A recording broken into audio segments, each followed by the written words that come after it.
Hey everyone, welcome back to Sonder County. You may notice that it is completely blank and that I'm starting over. That's because I discovered that my save data was deleted. But that's okay because I have a lot of things planned and I did a lot in this episode and I kind of want to show you guys off.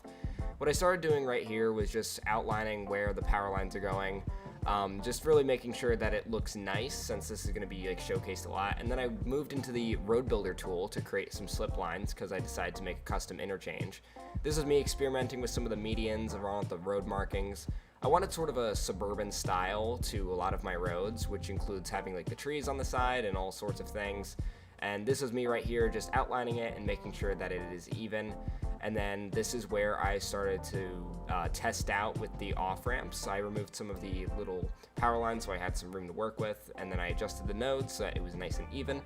Following that, I then took an off-ramp or a highway ramp and I edited some of the lines right here, as you can see, with the traffic node tool.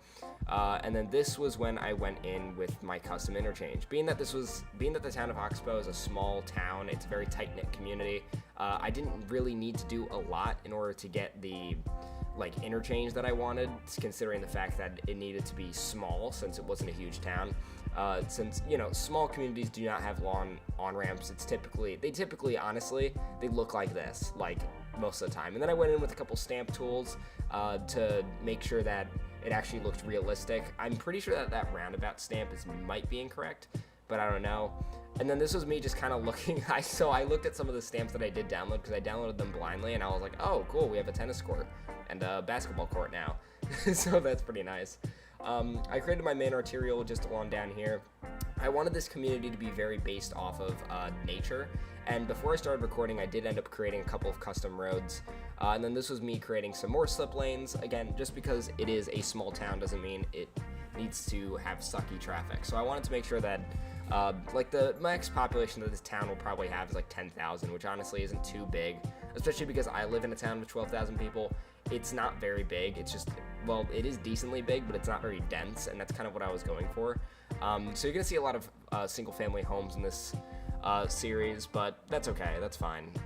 So what I did here was I was kind of adjusting it to try and see if I could get it to connect in with a sidewalk so people could walk on that ramp. And then I discovered that you couldn't. So I just put medians right there, and honestly it didn't look that bad, and it kind of looked like a sidewalk. So I was like, okay, whatever. And then this was me trying to go in and just, overall make it look pretty. And then what I discovered was you can actually create custom, trees and stuff with the grass paths just by removing the trees with the Better Bulldozer mod and then going in with the trees that you want. And I was able to get ones that already were grown up, so I didn't have to wait for the road to grow the trees and then get the trees and a bunch of lame stuff. And then this was me going in with a custom road that I created prior to recording this video. I put in some sound barriers on the side just to make sure that it looked good and that a lot of the single-family homes in the area wouldn't be disturbed by road noise, which is a big issue in a lot of small communities because typically they're built off of highways, and then people are like, oh, but the traffic and, the trucks and stuff, and I kind of wanted to minimize people complaining about that, which you're going to see later in the video. People are just complaining about it anyway, so it doesn't seem like you can do anything. And then I created a small little area just for the transformer station. I might honestly, because I have a lot of plans for Sonder County, so honestly, this will probably be a little different. Down here, again, just making sure that I had all the power lines along the road just to make sure that it looked detailed and it actually did look like a functioning town, since despite the fact that there are underground power lines in smaller communities, especially something like this, there is almost always overground power lines.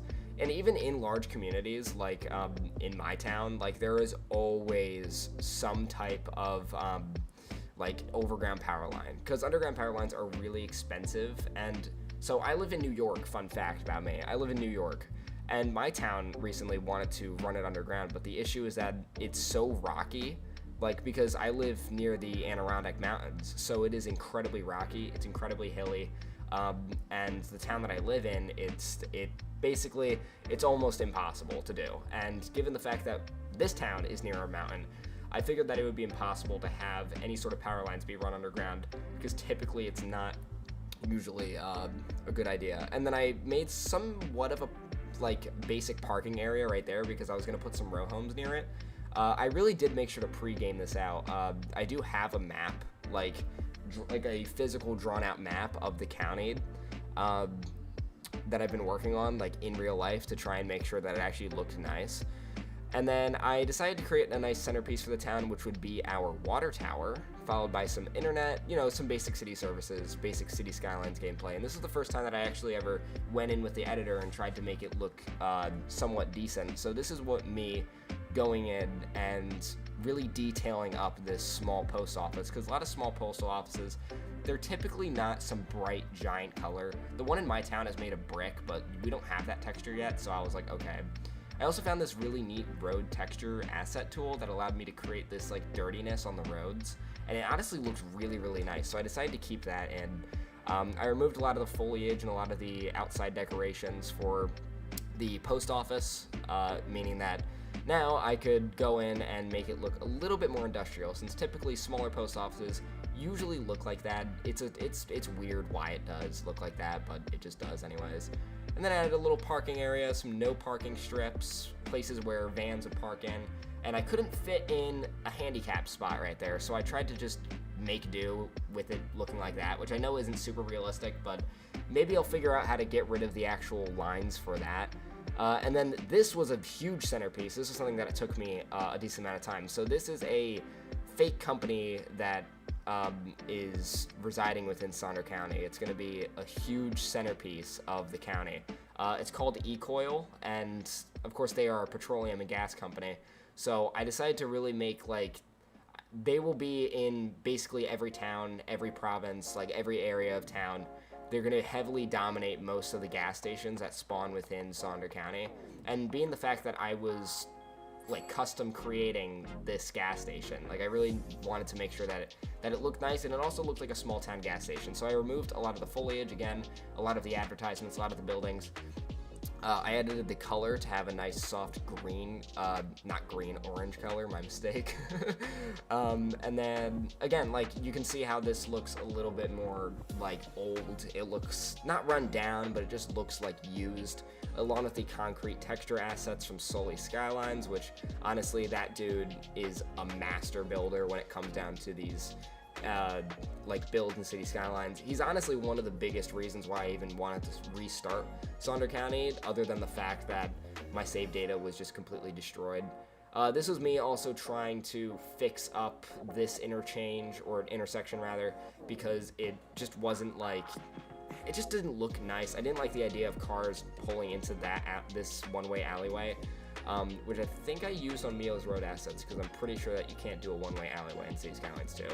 And then this is me also making sure, again, I'm not expecting this town to look super duper green.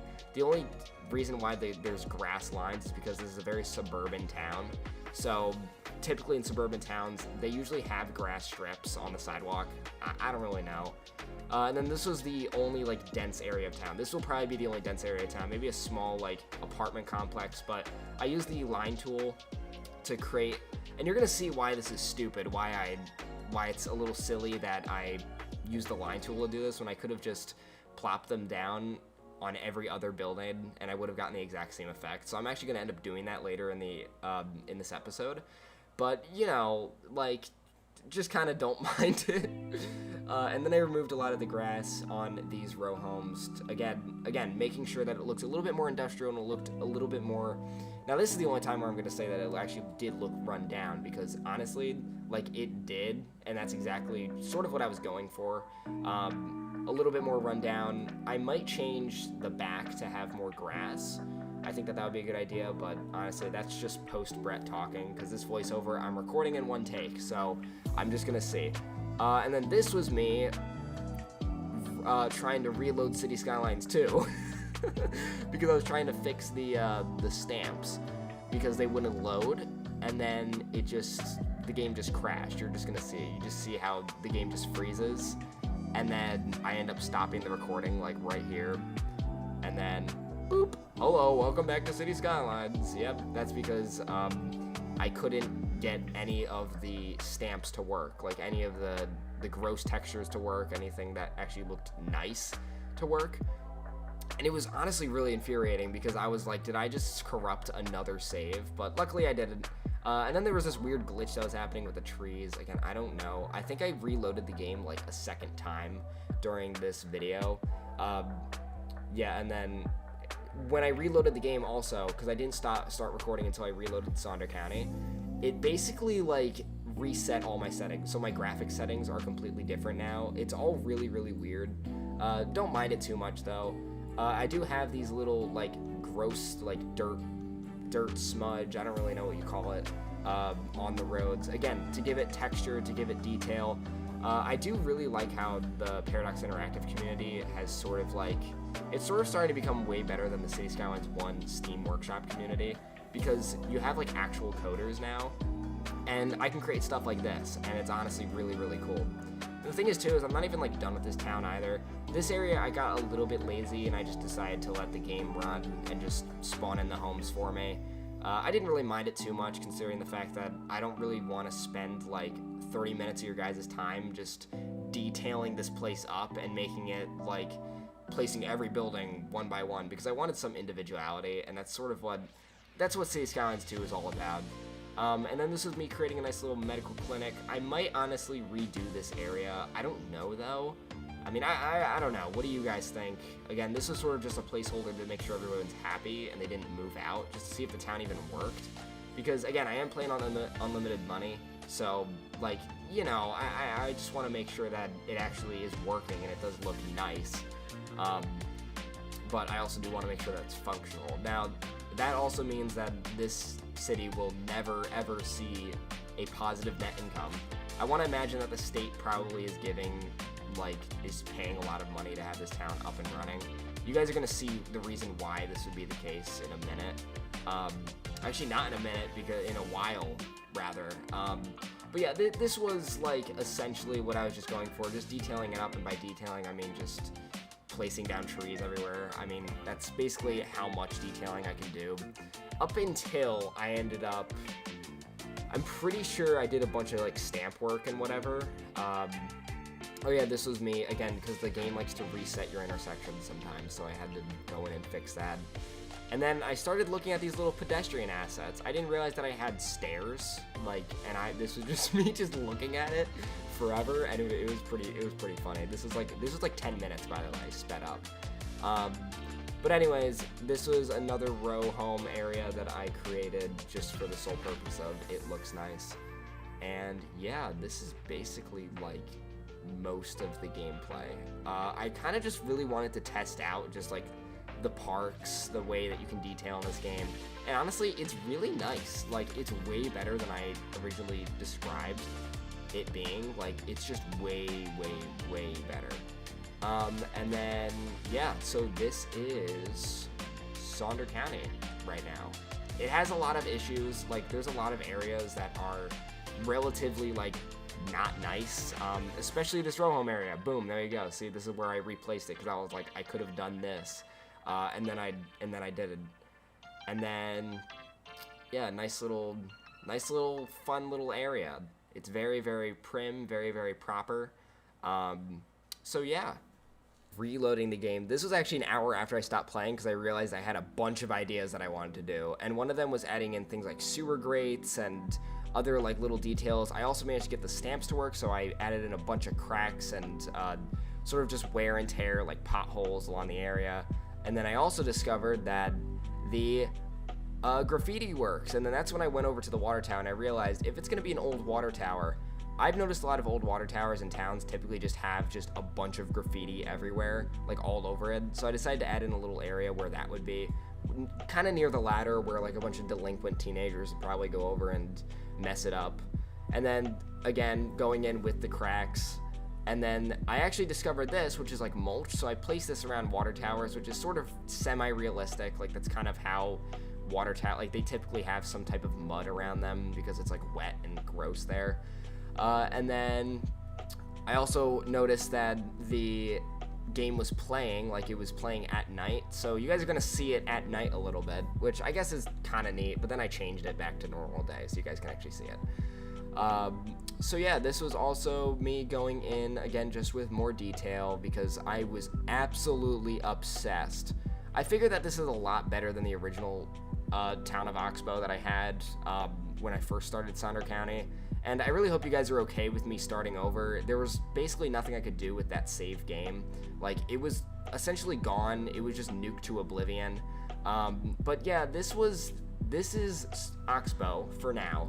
It will be improved a lot, especially because there's a huge amount of open land that I can use. I'm planning on posting a lot more frequently, since what I can do with these videos is I can basically just like record me playing the game and then doing a time lapse. This might be the last time I'll do a time lapse for a little bit, but you know, like overall, doing time lapses are kind of miserable because I have to talk while the video is playing, like right now, and it feels really weird rather than just telling you guys what I'm doing, like while playing it. And then this is just a basic firehouse. Again, there's a lot of things I still need to change. This was at like midnight, I'm pretty sure, so I went to bed right after recording this part of the video. So I was pretty tired when I did this, and I didn't really know what I was doing. I wouldn't even be surprised if at some point in this video I did end up deleting the firehouse, but I really don't know, guys. But yeah, this was the town of Oxbow, and again, I apologize that we do have to start over, but I guess, you know, second time's a charm, right? Like, not all good things last forever, and I think that that's something that, you know, we need to realize as a community of people, that, like, you know, sometimes things just change, and there's nothing you can really do about it. But I really hope that you guys are able to stick around a little bit longer and endure, because this will become something really, really huge, and I really hope that you guys just, honestly, like, if you guys just stick around for a bit, trust me, it gets good. So yeah, this is the town of Oxbow. I really hope that you guys did enjoy this video, and if you did, leave a like, subscribe, comment down below. The time's running out. Bye!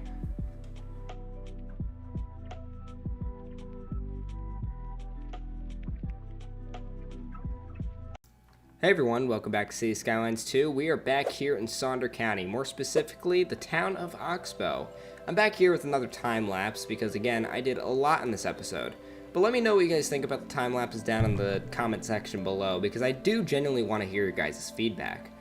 One thing that I did start doing this episode was priming for development. Now, I discovered that, of course, with a growing population, being that by the end of this video, I'm pretty sure I had about 700 people in the town.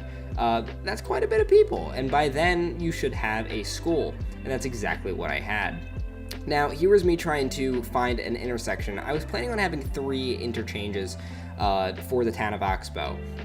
The reason for this is to sort of minimize traffic, because I feel like in City Skylines 2 there's a bit of an issue with it being super car dependent, so I wanted to try and minimize that by adding in a lot of car access.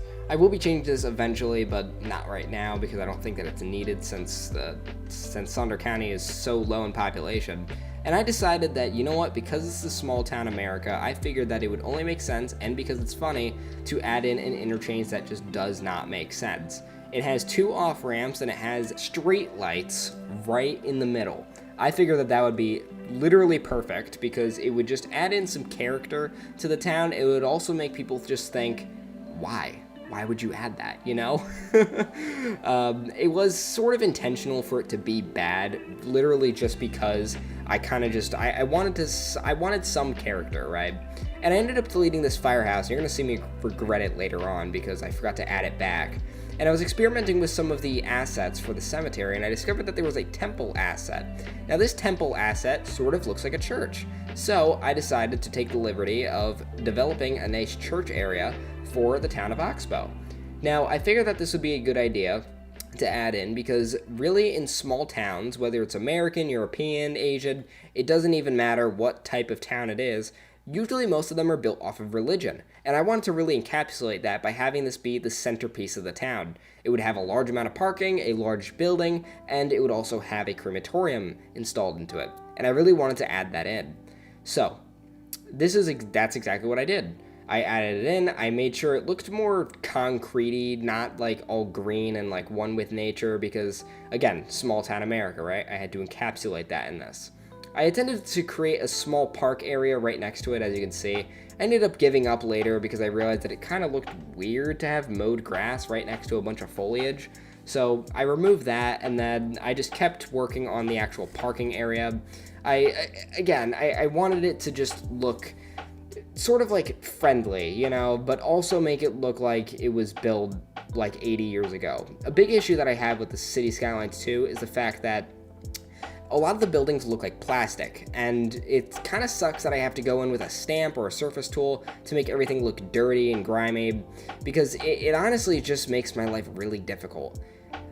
Because everything just looks new in the game. I wouldn't want this church to look brand new. I would want it to look like super old, like built in the 1800s or something like that, like that type of old. But unfortunately, we don't get stuff like that because I don't really know. I'm sure sometime in the future we will. I'm not being too picky right now. I'm just waiting patiently. So another thing that I decided to do was, again, just add in a couple of little cracks, a couple of sidewalks here and there. I also made sure to remove a lot of the lights on the medium parking lot. As good as the assets for the medium parking lot are, I hate the giant stadium lights that they have on the thing. Again, some of these parking lots just do not make sense. Like, after the detailers patch, they sort of did, but they also sort of didn't. I just kind of wish that, like, if Better Bulldozer was in the base game, then I'd be happy, but I know I won't get that. Right, so anyways, here was me going in and just adding in some potholes, adding in some cracks. Again, just making the place look nice and make it look like it was used, and it has been used for many years. I went around adding in some foliage, since churches tend to have foliage on the outside. My town, for example, I can't show any pictures because my phone won't connect to my computer, but if I ever do get it figured out, I'll show you guys. But my church has a lot of foliage on the outside. It also has a lot of cracks on the sidewalk and a lot of cracks on the parking lot, because that's just kind of how it is.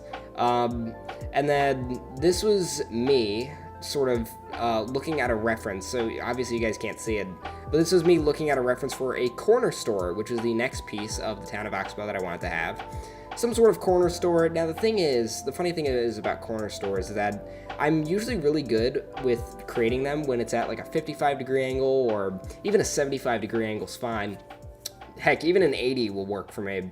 But once it gets into a 90-degree angle, so literally just an actual corner piece, that's when my knowledge of how to actually create one is sort of limited. You see, the thing is that I come from City Skylines 1, where you can make custom assets and you can do all this stuff. Again, I'm not trying to rip on City Skylines 2. I think it's great. It's just the fact is, we need those custom assets very soon, because you can see me fidgeting, trying to get it to work, but with the way that the buildings were clipping, I mean, I could have gotten it to work if I really, really tried, but we don't have textures or anything. It's not like I could edit any of the textures or edit any of the layers of the buildings. All I can do is just add and remove stuff using the Better Bulldozer mod. That's really all I can do.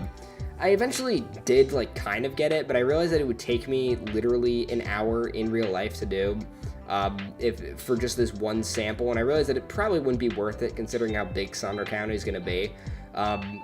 Again, I'm trying to think of the future, and that's when I discovered the food service station. I really like the look of this building. It looks a little retro, but also not too retro. It kind of had that 80s arcade style feel, and I kind of wanted to really encapsulate that by removing a lot of the foliage, again, removing the stuff that made it look modern, and then I removed a lot of the grass, some of the advertising billboards, so it didn't look all flashy and urban-esque, more suburban. I just squared it out because I wanted this building to sort of look like it has always been here. Been here since the 70s, like it's a fresh building. And it's used for everything. It can be used for warehouses and stuff, and in this case, it's used as a burger restaurant. But that's okay. And then I figured out that my stamps finally started to work. I know last episode they didn't work at all, and I had to restart the game, restart my computer even a couple times because City Skylines 2 just was not cooperating. But now it does, and I'm able to add in all the dirt, grime, and black mold that I want all over the place, and I think it looks incredible. Adding in some dirt. I love me some dirt and grime on the sidewalks. But the next part that I really liked was this. I used the small parking lot, and I sort of created a parking lot for this small building, and then I just created a nice row of commercial buildings. My original plan was actually to add in some industrial buildings behind it, like just some small warehouses, but I figured that wouldn't be necessary since they already have garages. And then again, making sure that all of the rear is the same color, except for this one building, since I kind of wanted it to be, again, another showpiece, like another big business, something like that, like the local, hip business in town for, thrift clothes or something like that. I don't know. It's right by the church, so you could probably put it up to your imagination about what it should be. And then this part was me just going in, make sure everything was nice and good, and then I added in the crematorium right across from the church.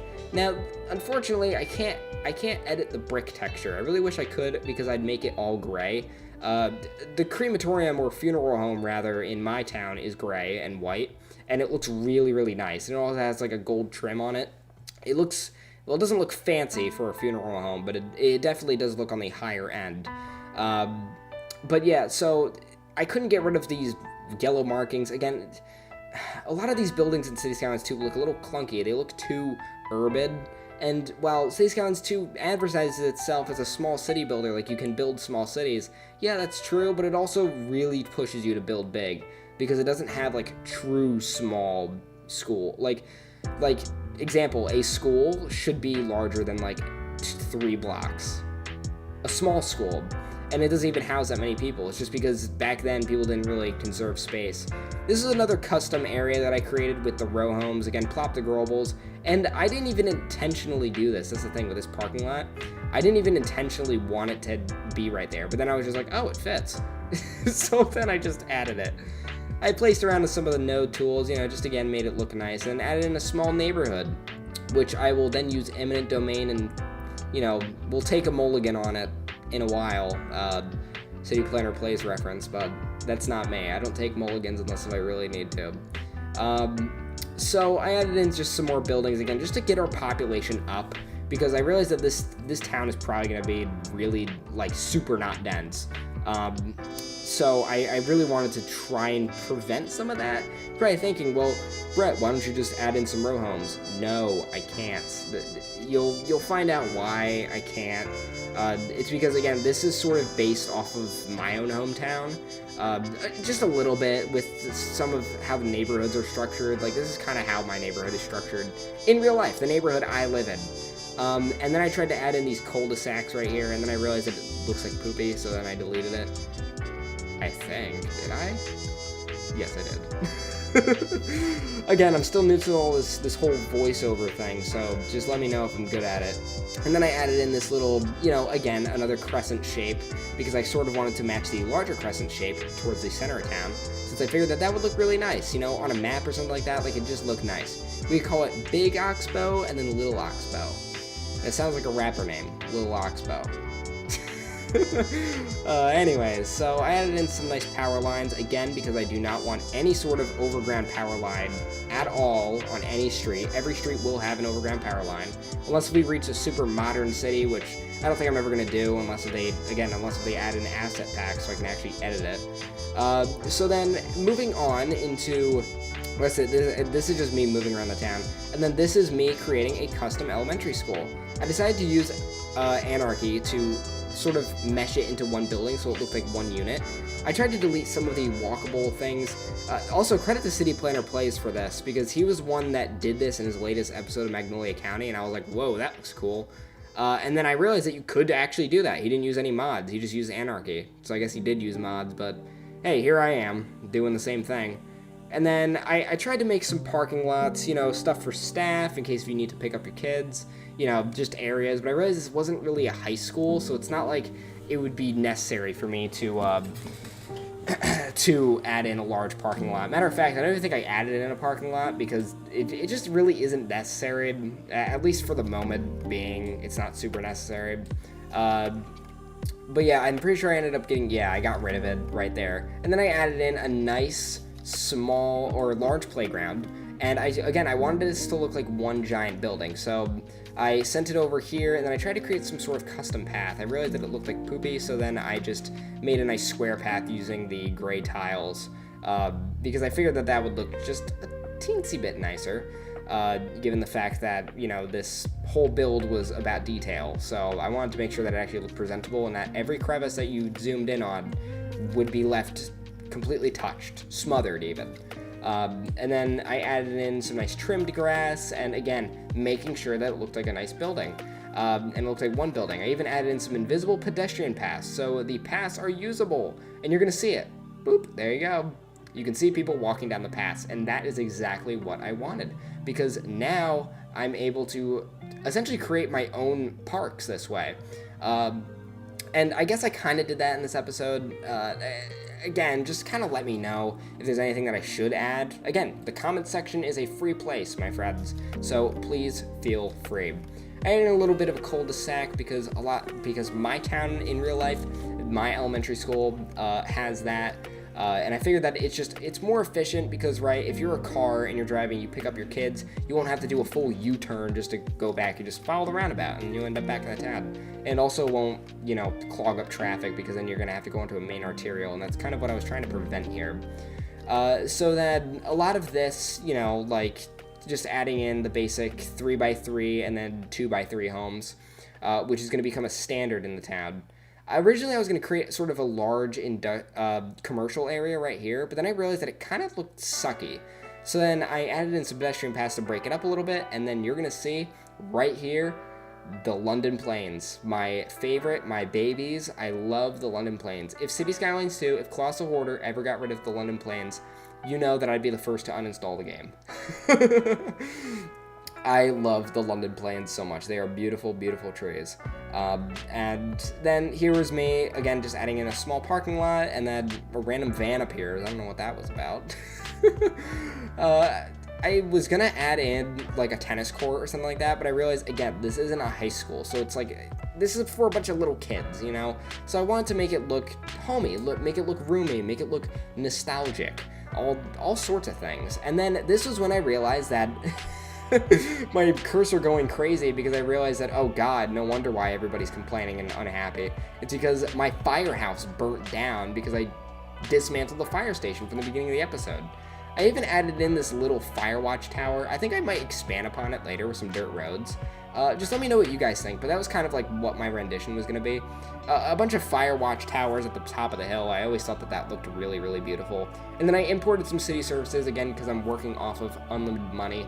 So I figured that, it wouldn't be that big of a deal if I used unlimited money anyways. So, I'm not too concerned about that.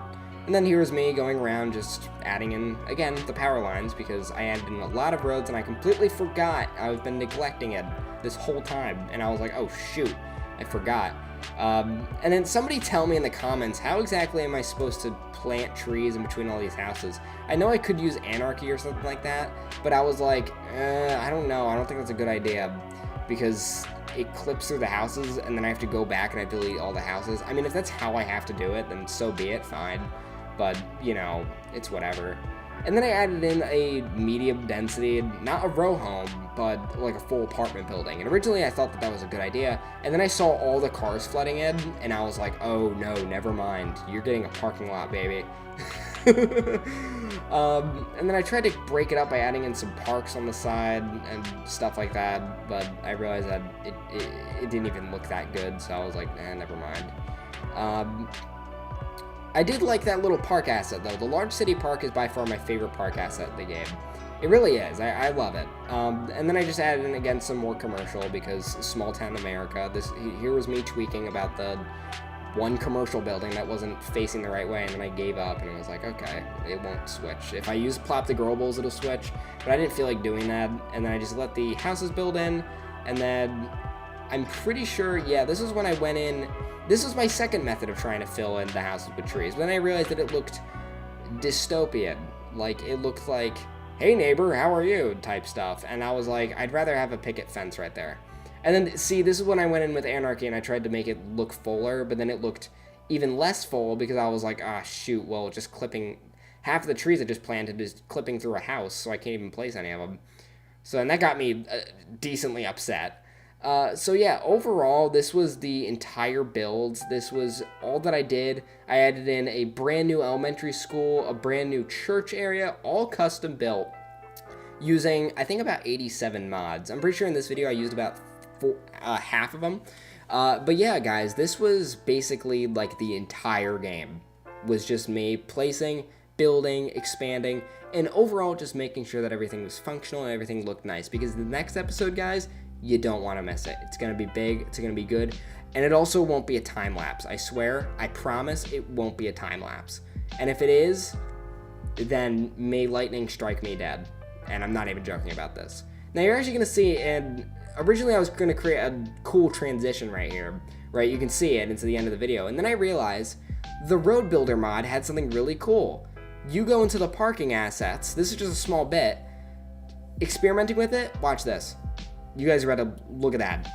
My live reaction to that, I literally just said, holy crap. Like, I was like yelling. I was like, what?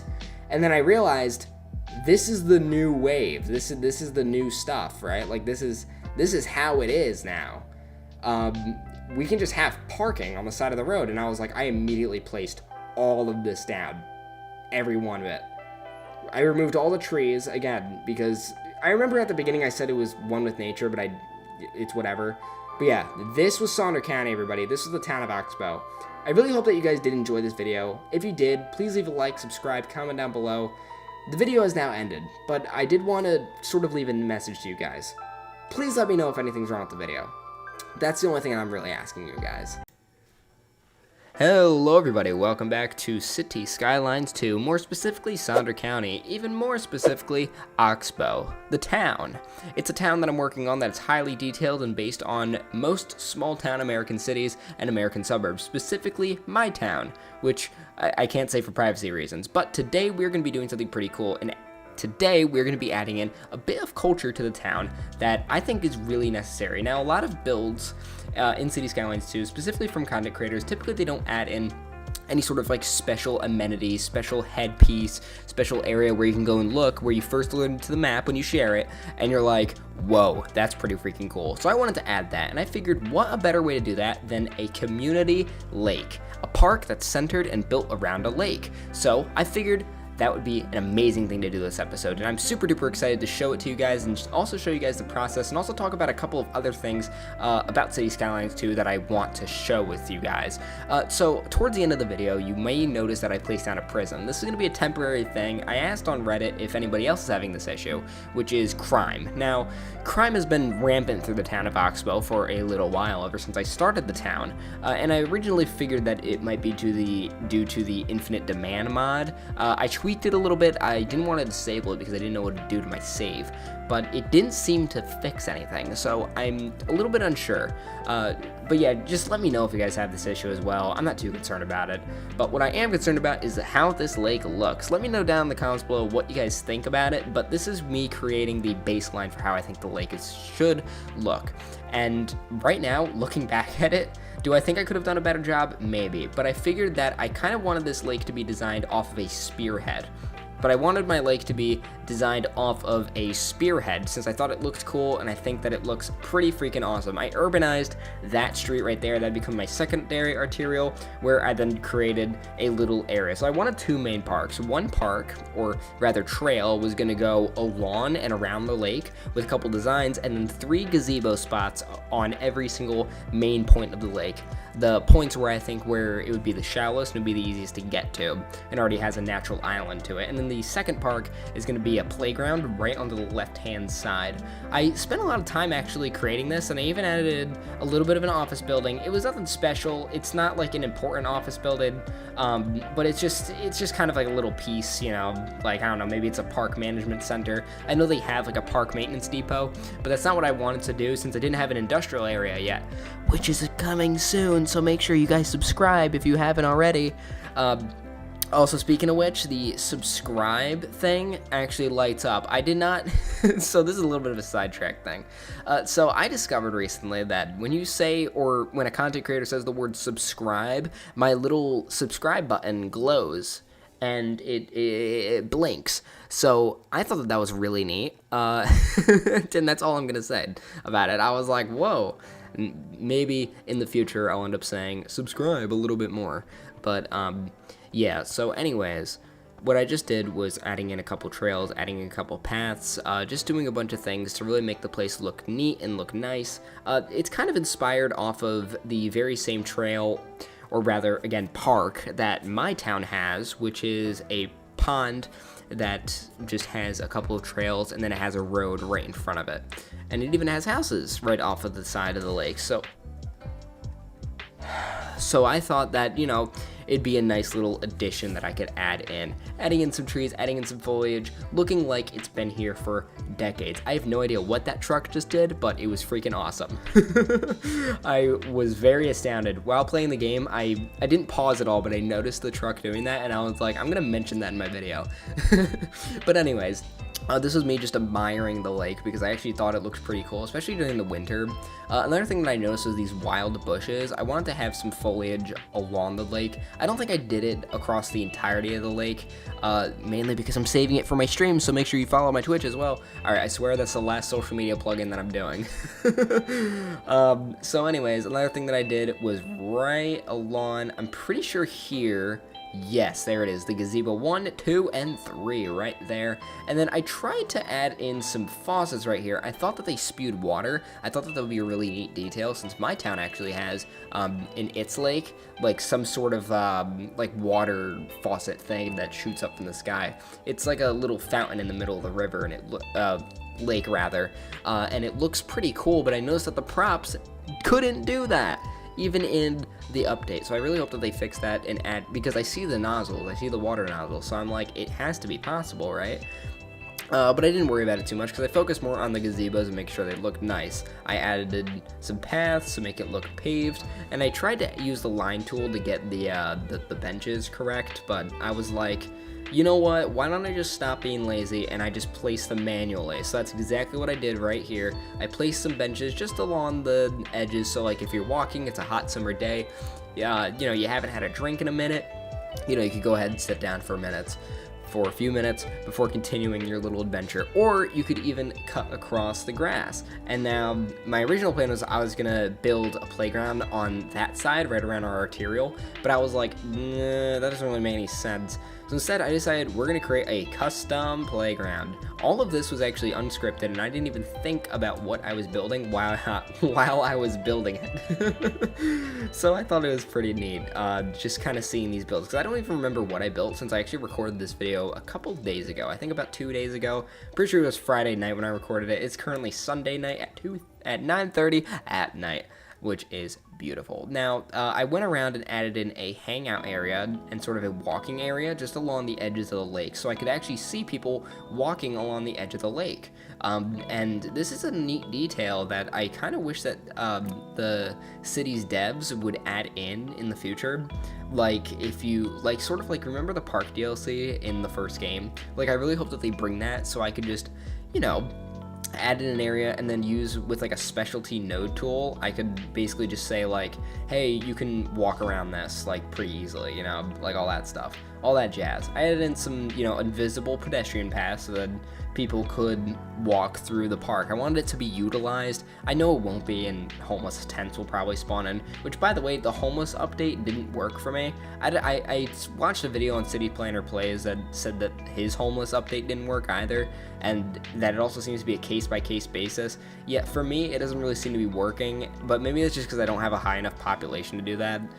By the end of the video, I have like about 1,700 people, maybe 1,500. I'm not too entirely sure, but you know, it's just like a little thing. I'm not too worried about it. It doesn't seem to affect me at all since I play with unlimited money, since I'm more about aesthetics rather than functionality. And speaking of aesthetics, I added in this little nice area. I was messing around with the moais, by the way, and I added in this little rock pattern. I thought that this looked really nice. I thought it looked really cool, and I was super duper excited when I finished it because I was like, this looks super duper natural. It looks like it was made hundreds of years ago, and that's exactly what I wanted it to be. I wanted it to be like, originally it was a small town community park, and I also found out that you could spawn in wildlife, and I was like, well, this map has a severe lack of wildlife, so I decided to go in and just place a couple of those down. Following that, I added in a path that led into my other main arterial, which ended into the center of town, so that if you didn't want to walk throughout the neighborhood, you could just cut right across and end up in the commercial zone, which is definitely a good thing. And then I added in just another nice little neighborhood right here of homes. I wanted them to be a little bit more modern, so I ended up destroying these homes and then replacing them with some more modern-esque homes, like as if they were built, you know, a couple of years ago as sort of like a budget project or something like that. I don't know, like the town had too much money and needed to spend it. And come to think of it, I could have added a cul-de-sac right there and added in some homes. Gosh darn it, man. I should have done that. Well, it's too late now. Maybe if you guys follow my Twitch, you'll see me redesign this, create a cul-de-sac of it. I think that would be really, really nice. But anyways, continuing with the theme of parks and recreation, I added some nice foliage, nice trees, and some nice paths. So if you want to get your friend's house on the other side of the road, you sure could by taking a little sidewalk right there. So I thought that was really neat. And then I added some grass just along the side where I think that homes will end up. And by then, it actually stopped snowing because it was still fall. So that meant all the snow went away and I could actually see what I was doing instead of being blind. Because when I was working on this video, it was about midnight. So reasonably so, I was tired, and then I was just being blasted in the face with just bright white snow. And you can imagine how that doesn't feel too great for the eyes. I really need to get blue lens glasses, oh my goodness. Around here, I didn't really even try with the electric posts. I don't know, guys, do you guys like the electric posts? Maybe I'll create like some modern area of Oxbow, but honestly, I wanted it to be, again, I want it to be like old small town America, so I didn't want it to be like everything is run underground, everything's fancy, everything's modern. Like those modern houses I just placed, those will probably be like the only modern homes that you're gonna see this in the entire series for Oxbow. And speaking of which, I created at the beginning of the episode, I created an intersection. I hope, I'm pretty sure, unless if I just spoiled it for myself because I couldn't remember. But this was one of the intersections. I thought that it was neat instead of just connecting it to the road. You know, create like a small slip lane, blah, blah, blah, lane map. Oh, I did not create the intersection. Okay, well now I'm very excited to show you guys this. A rule that I have for a lot of my towns and City Skylines too, specifically City Skylines 2, but it kind of is a case-by-case basis here, is that every time I create 3 intersections within a town, I create a new one. So this is where I call you guys in to help me. If you guys want to see your ideas being posted and brought to life, then make sure to leave me a comment down below and join my Discord server, where I'm going to be creating a poll, so then you, the viewer, can go ahead and vote for the town name, the setting, where it should be located in Sonder County, and all sorts of things like that. And I think that would be a really nice way to get my community involved. But back to the intersection. I wanted to be a mix of the first and second intersection that I created in the previous episodes. You guys can watch that right... I don't know, skip to the beginning of the video because I probably didn't bother to put it in at the end.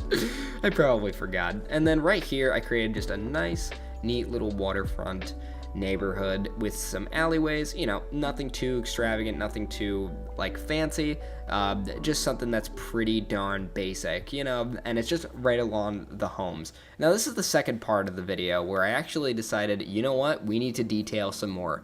That adrenaline rush that I got from creating the first lake, I wanted more of it. So I decided, you know what if we created a ginormous lake that like is a centerpiece of the town of Oxbow, like even more of a centerpiece than the original one. And you can see some of the wildlife running around here, which I thought was a really neat detail, and it just added some life to it, you know? This is a mountainous area. I'm expecting to see deer, I'm expecting to see bears, and I'm expecting to see coyotes everywhere. And so I created the nice little lake area right here, waited for it to fill up, and my goal was to create a stream that would go down and would meet to the river below.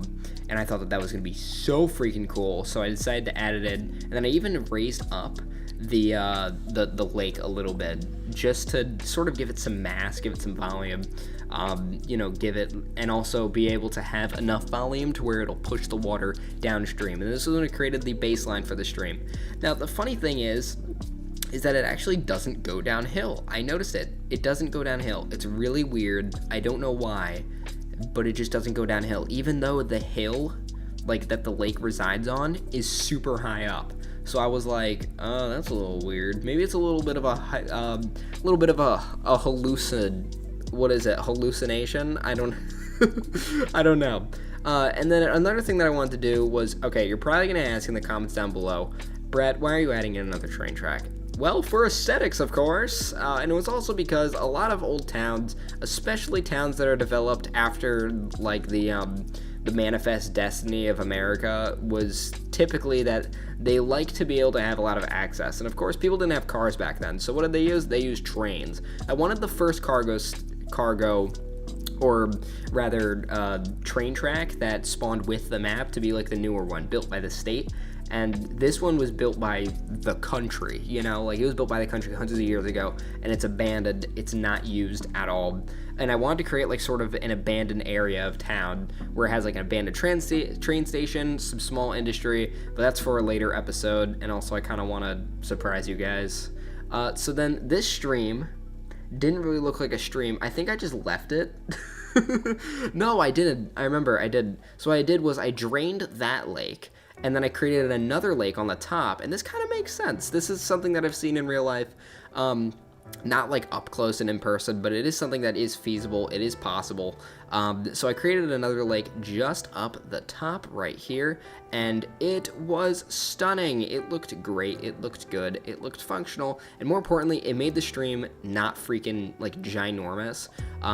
So overall, I'd say it's a win-win, you know? I deleted a lot of the foliage, again, just around the lake, on the lake, in the lake, because something, unlike Cities 1, Cities 2, the trees don't delete when they're hit with water. They don't die and then delete themselves like they did in Cities 1. But I think that that's a feature that'll come with time, and it'll be just like a small bug fix update. I'm not complaining at all. But overall, I kind of want to be like, I think I created a name for this. I have it written down. It's just like I'm calling it the chain link lakes, the chain link lakes. But if you have a different idea for what these lakes should be called, then by all means, comment down below. Give me your thoughts, give me your ideas, give me your everything, give me everything. And then this was when I was following the police car around, because this was when I was starting to get a little weirded out by the crime. I wanted to see just how often these police cars were going and responding to a call, and I realized look, watch this, watch what's gonna happen. He's gonna take the call, right? He stops for a little bit, he turns around, lights come immediately back on, and he's back over to another area, responding to another crime. So I'm thinking, this is definitely a bug, because I don't know what's going on with the police cars, right?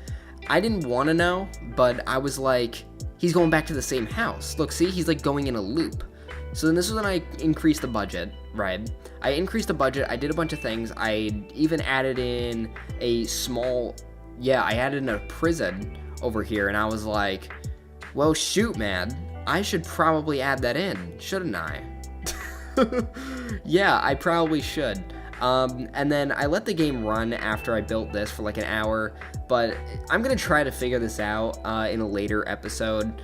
But yeah, this prison's temporary, okay, don't worry about it. It's just literally just so then I can like get rid of the freaking criminals. I let the game run for an hour, so I had no idea like what to do, right? But anyways, guys, this was today's episode. Today we did a lot of things you may be a little bit confused about, but don't worry, I have my motives, I have my reasonings behind everything, and those reasonings were my own stupidity. Yes. Today we created a lake, we created even more lakes, and we created even more lakes. I really wanted this to be more of a detailing episode, and also just kind of talk with you guys, you know? How are you guys doing? How are you guys doing with school coming back up? I'm going to be a little bit busy because of school, but that's okay. And make sure to like, subscribe, comment down below what you guys want to see next in the next episode of Sonder County, specifically Oxbow, even more specifically City Skylines 2. I love all of you guys, even more than I could ever imagine. You guys are my everything. Stay frosty, stay curious. I'll see you all in the next one. It's 2. Today's going to be a bit of 2 videos, if not 2.5 videos, give or take, more or less. But here we are in City Skylines 2, we're in Sonder County, even more specifically, we're in Oxbow. I still don't have a logo, but that's okay. In Oxbow, I've discovered that there's a bit of an issue, and that is the fact that there are 0 educated people here in Oxbow, so I've decided to take the liberty of being like, hey, you know what? I think they deserve a high school. I mean, after all, we have 1,600 people living here, and I figured that it would be nice. But not just any high school, a customized school. While we don't have custom assets for City Skylines 2, I figured that it would be a nice idea to try and use what I have, which is basically just Anarchy and the node tool and whatever, and move it to make a custom high school. And I've settled on a couple of designs, and this was one of them. I'm pretty sure I ended up deleting the building, but right now we're going to discuss how exactly I ended up planning out this district. I wanted to plan it off of my own high school in real life, which obviously I can't disclose due to privacy reasons, but it sort of looks like this. Actually, my high school looks almost exactly like this, and it's kind of funny how it looks like, you know, a standard American high school. I mean, there's tons of American high schools out there. A lot of them look pretty much the same. I mean, mine was constructed around like the late 2000s, so, you know, most of them looked like this, and I wanted the high school here in Oxbow to look somewhat similar to how many high schools here in Oxbow and anything outside of Oxbow, specifically modern American high schools, of how exactly they were supposed to look. And of course, I had limited amounts of what I could do, but I tried to do as much as I could. And one of these things was this really cool bike rack that I saw, and I was like, you know what, I'm gonna keep that. So I made that was the first area that I ever edited, because I was like, you know what, I want to keep that bike rack. And then I just kind of expanded out from the bike rack, and you can see how I removed every single tile, every single path, every pedestrian area, because I was gonna do it completely by myself. I really hope that we get asset modding soon, because if that's the case, I might honestly make my own high school and then proceed to upload it later on, because right now I'm not happy with this high school. I'm not entirely happy how it came out. That doesn't mean click off. Don't click off yet. But I mean, it looks good. It's not exactly what I would want to do, given the fact that, you know, for City Skylines 2, about all that I can do is this, and just use Anarchy and hope and pray that it looks halfway decent. And we all know that usually doesn't happen in this game, unless if you're a wizard. And I'm not a wizard. I'm not a detailer. I am a builder and a planner. Well, I'm not a planner in real life, so don't go suing me because I lied about my career. I mean, I'm not an urban planner, so by any means. But hey, you know, I don't know, maybe things change, people change. But anyways, we're here, we're creating a couple paths, we're creating a couple areas. That road I placed in front of the high school was just to make sure that I actually knew where I was supposed to place the roads. I had no clue where, like, it ended, where, like, the, I guess, hitbox for the thing, like, the high school was, so I didn't know when it ended. So, as such, I just kind of was like, okay, you know, it's just how it is, I guess, right? Anyways, so, again, I've actually recorded this. I want to sort of discuss a couple of things. One is my upload schedule. Actually, this is a perfect segue, because I realized, hey, I recorded this recording a week ago, and the voiceover on the day that this video uploads, it will be the same day that I actually voiced over this video. So you can see how my schedule is a little bit packed. I mean, I'm a junior in high school right now, so reasonably so, it's a little busy for me. You know, I got SATs, and I got all this stupid nerdy stuff. You know, you guys don't care about it. You guys just want to see me build stuff in City Skylines. And as much as I'd love to quit high school and just go and build in City Skylines all day, I can't, because I would like a future. I would very much enjoy that. So instead, I am here. And that also means that at certain points, I won't be able to upload as much as I can, nor will I be able to upload as frequently, because all in all, this is just kind of like, you know, it's busy. You know, I got a bunch of busy work at school. I ended up changing my schedule a little bit. You know, I dropped out of a class, so I'll have a little bit less stress. I completely underestimated how much A-Push is. A-Push is a lot, okay? If you guys are going to take A-Push in high school, get ready, man. It is so much. I would rather take AP Calculus first before I would ever take AP US History ever again. And that is something that I took the liberty of dropping so I could focus more on myself and a couple passion projects I'm working on behind the scenes of this channel. But anyways, this was just a big part of my build. I do these voiceovers now because of my schedule, because I knew I was going to get busy. I mean, you know, I have a job too, but these are all just excuses. Oh man, Brett doesn't want to upload again. No, it's not that I don't want to, it's just I don't have the time sometimes. So guys, don't take it to heart if I ever like just don't upload. It's not you, it's me, right? But anyways, we're here. We're in City Skylines 2. We're relaxing, you know? We're having a great time, and I had a great time doing this build, you know? I spent a considerable amount of time off of camera trying to find what actual high school districts look like, and they're pretty simple. If you minus the fact that, you know, you need to add in bus depots, you need to connect everything, because City Skylines 2 doesn't simulate that. I'm pretty sure Cities 1 didn't simulate that either, and I'm thanking Christ that is not, that's not what happens in this game, because that would be so much effort. But when you move away all the fluff from a high school, it just boils down to a couple of things. One of them is the fact, well, first you need the main building, and then you need parking, and then you need an area where people can pick up and drop off their kids. So that was exactly what I was going to do. I saved the detailing for last, I'm pretty sure. I mean, honestly, I don't know. I don't remember doing this recording, or the fine details of it. But anyways, high schools don't require a lot. They require parking, place to pick up your kids, and then, just a simple place where you can put the building, and it does require flat land. The high school I go to is built on a hill, but that's just because New York schools, all of them are built on a hill. Actually, matter of fact, there hasn't been a single school that I've gone to that has flat land. But Montana, which is sort of like how this area is built off of, there's a decent amount of flat land. I mean, there isn't a lot, but it's there. It's more than New York. New York has so many hills. And also, this reset, the mods just stopped working again. And speaking of picking up and dropping off your kids, this was the biggest headache of my entire life. It was me trying to figure out how I'd make a road that would actually look halfway decent. This is actually my 5th attempt at creating a roundabout, or an oval roundabout for the high school, because it was so much, man. Like, I don't think I could ever do this again. I'm so glad that the road builder tool does exist, or else it would have been dead straight impossible for me to do, because that's just how the nature of this game is. That's how the cookie crumbles, I guess.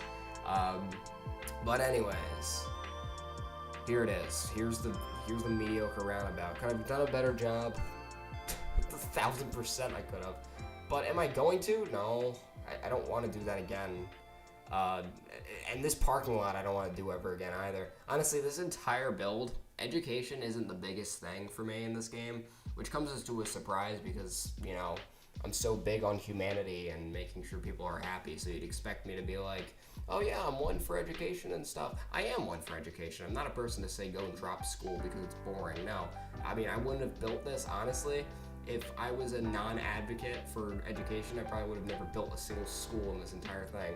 But anyways, I don't know. That's just, from what I have heard that people, if they could control, if they were the president for a month, then they'd go about removing high schools. I remember having that conversation with a real human being one time, and I just thought to myself, I was like, why, why would you go and remove something that is quintessential to, a child's development? I think that high school is the best thing that you could ever go to, because what, you want to go to college after that? Well, let me fill you in on how college feels. It sucks. From what I've heard from family members, it kind of sucks. It doesn't matter where you go. It just kind of stinks. It just kind of blows. But you know what? I want to go to college. College seems fun. It has its moments of being fun, and then it also has its moments of, oh my gosh, life is pain and I'm miserable. But it's okay. It's okay. All right, we're okay. I'm not in college right now. I don't want to worry about that. I will, however, leave a poll down. Honestly, guys, if you've gotten this far into the video, comment down below. Do you want me to build a college in Sonder County? If not, I will gladly save that for a different type of build, which I'm currently working on, because now I have more free time. So I think after homecoming, I'll actually have free time to myself, which, thank the Lord, because I have not had a lot of free time to do this, and I've been really itching to get this video out to you guys. Trust me, because this is an awesome build. This high school is by far my best work. I have never been able to create anything better than this in any city builder game, as a matter of fact, and it just goes to show that the indomitable human spirit knows no bounds. And a part of that is my artistic creativity, not autistic, artistic creativity, but put it as you will. I wanted to build this area of the high school to make it look like it was new, to make it look like it was freshly remodeled. Go figure, because my high school is currently being remodeled. And they're changing the tennis courts, I don't even know, but they're doing a bunch of stuff to the high school, and it's really cool. And this is what fresh concrete looks like. It's bright gray. Have you ever seen like one of your roads being remodeled and then it's just like this pitch black for the asphalt? First of all, that's a different kind of asphalt that they're using. I wouldn't be surprised. I'm pretty sure it is. Honestly, please fact check me because I don't want to go ahead and spread misinformation. But I think that it is like a different kind of asphalt they use. But anyways, when fresh concrete is put down, when fresh asphalt, more importantly, is put down, it's pitch black because it hasn't been weathered yet. And the same goes for concrete. It's perfectly gray. Except concrete doesn't get cracked. Like, it's weird. Asphalt and concrete are completely different things. It's like the way that it gets cracked and the way it weathers is different from asphalt because typically with concrete, you're not having a 5-ton vehicle on top of it at all times. So I don't think it'll get weathered as fast. And it maintains its color for quite a long time, and it just gets darker over time. And so when it's freshly put down, it's nice bright gray color. So yeah, fun facts with Brett. Make sure to subscribe and like and join my Discord if you want more fun facts. I don't know. But anyways, yeah, this was my best work by far. I really enjoyed this build because it added in a lot of things that the base high school for City Skylines 2 just doesn't have. It doesn't have a massive tennis court on the side. It doesn't have a lot of things that an American high school would have. And I understand that there aren't like a definitive like separation between European and American style education buildings here in City Skylines 2. It's really confusing right now because they don't have like say a European high school or an American elementary school. No, instead they have just high school, elementary school, and then college. And then the college looks like a European or very old American building. It makes me confused, but anyways, yeah, this is what an American high school would look like, given my expertise on being a high school student and also given the limitations of this build because we don't have asset modding yet. But when we do, trust me, this whole high school is being torn down so I can redo it. This is just a placeholder, and I'm not even kidding. Because I want some ideas. If anybody out there is good at planning and is good at drawing, draw me up a blueprint of what you think that the high school should look like when we get asset modding, which I think is coming in like Christmas time. So when it does come out, trust me, I'm gonna be the first person to post about it. And I know that a lot of people were talking about the new update for City Skylines that happened like right before I went into school, and then I got busy and I never got to upload about it. The homelessness issue still persists. It doesn't matter. I don't really care. Whatever. I don't even look at the homeless rates. Like it's just like, oh man, yep, there they go. They left again. It's just like whatever, man. At the end of the day, I'm just here to build funny buildings. And I know I said at the beginning of the video, I'm not a builder, I'm a planner. I'm not. I'm neither of those things, but I like to imagine I'm at least one of them. I mean, if I am one of them, then please tell me, because my ego needs some fixing. But anyways, I was just laying out the nice little pedestrian paths, laying out all these things. And you remember at the beginning of the video, I said how this video was kind of 2 videos smushed into one? Yeah, you're going to see that in about 5 minutes when I switch over to the next recording. Now, this area, I was just cleaning it up, making sure that it had some nice trees in it. Trees in it, And then I renamed it to the Oxbow Central High School District. And this area, this part of the video, like what happened there? I have no idea. I have no clue, and I don't know why it did any of that. This is a weird glitch that's been happening. I mean, it's almost like I'm just like editing the code of the game like right now. It's this weird pedestrian path, and you can see I was trying to place paths and I was trying to place roads down and trying to do all this fun little stuff to try and make it look like halfway decent. It didn't work. I had to reload the game, and then when I reloaded it, it still didn't work. And then I was getting upset now. You can see me just placing stuff down because I was like, why can't I remove the road that I just placed down? Like, it just wasn't working at all, and I was getting reasonably frustrated, as one would. So naturally enough, I ended up reloading the game. But anyways, changing subjects and going back onto more important things instead of mooses blocking the road. So a big part of me wanted to really add in that small town America, which is small sleazy farms.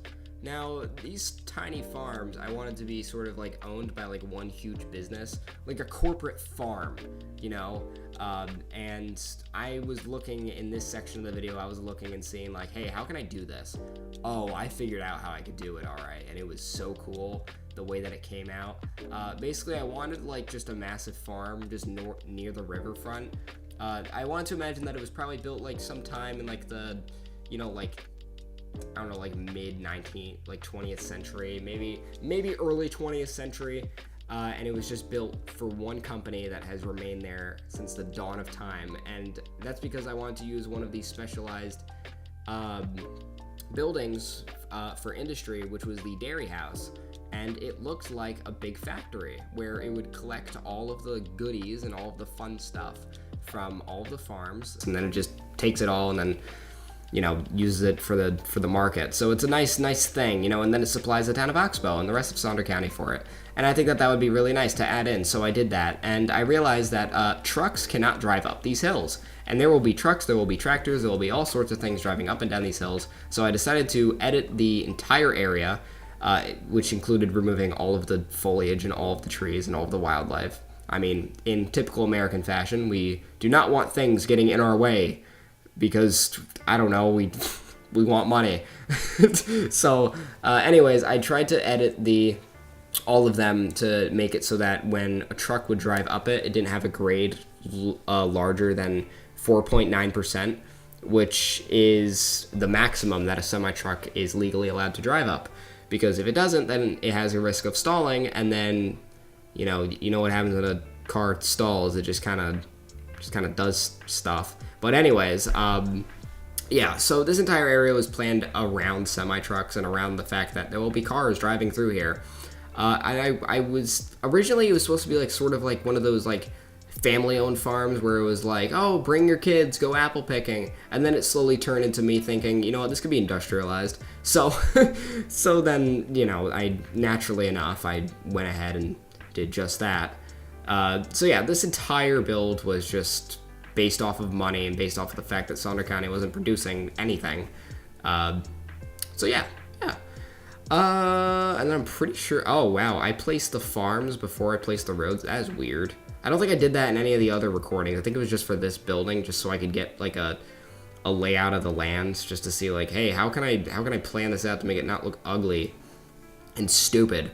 But hey, don't abandon this video just yet, because it does look good at the end. It just took forever, man. Like this entire build took forever for me to do, because I kept stopping every 5 minutes to just like do something else, or just like just to not play City Skylines anymore. You know, like this entire build was a lot of effort. Like it was probably one of the biggest ones that I've done.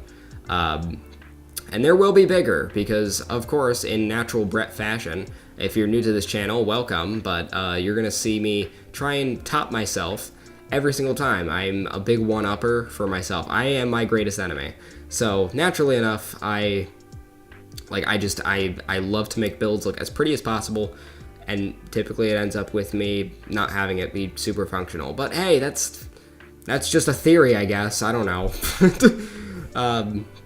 But yeah, anyways, this part of the build was very big on just, you know, make it look pretty, make it look functional, make it look nice, you know, blah, blah, blah, all that nice stuff. I added in a little, this is why I love anarchy so much, because then I don't need to set, like, look, I can place trees on farmland. This is how farms look in real life, people. Wake up, you know, like, I wish some form of anarchy was put in regular City Skylines, because I love anarchy so much. It is the greatest thing ever. Like, it is, if I could choose one thing to bring with me to heaven, gamer heaven, if I could bring one thing to gamer heaven, it would be anarchy for City Skylines 2.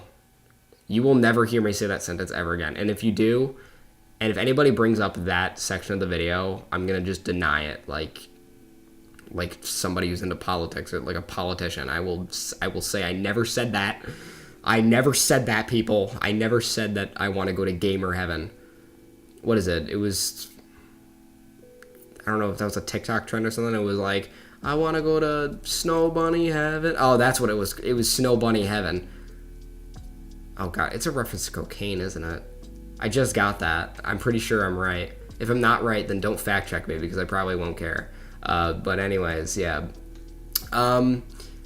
But yeah, this was the dairy house. You know what? I don't think it looked that good, but honestly, 1960s urban planning, I guess, right? It sucks because it's just building off of the last idiots, and now, you know, like say if I ever became an urban planner, I'm gonna have to fix everybody else's mess, and it's gonna be great. I added in a little bit of an industrial district. I don't know how I'm feeling about it though.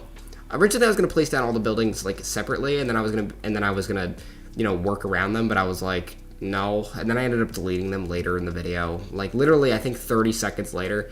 But this entire thing took me like 10 minutes to do, only to realize that it looks stinky and gross.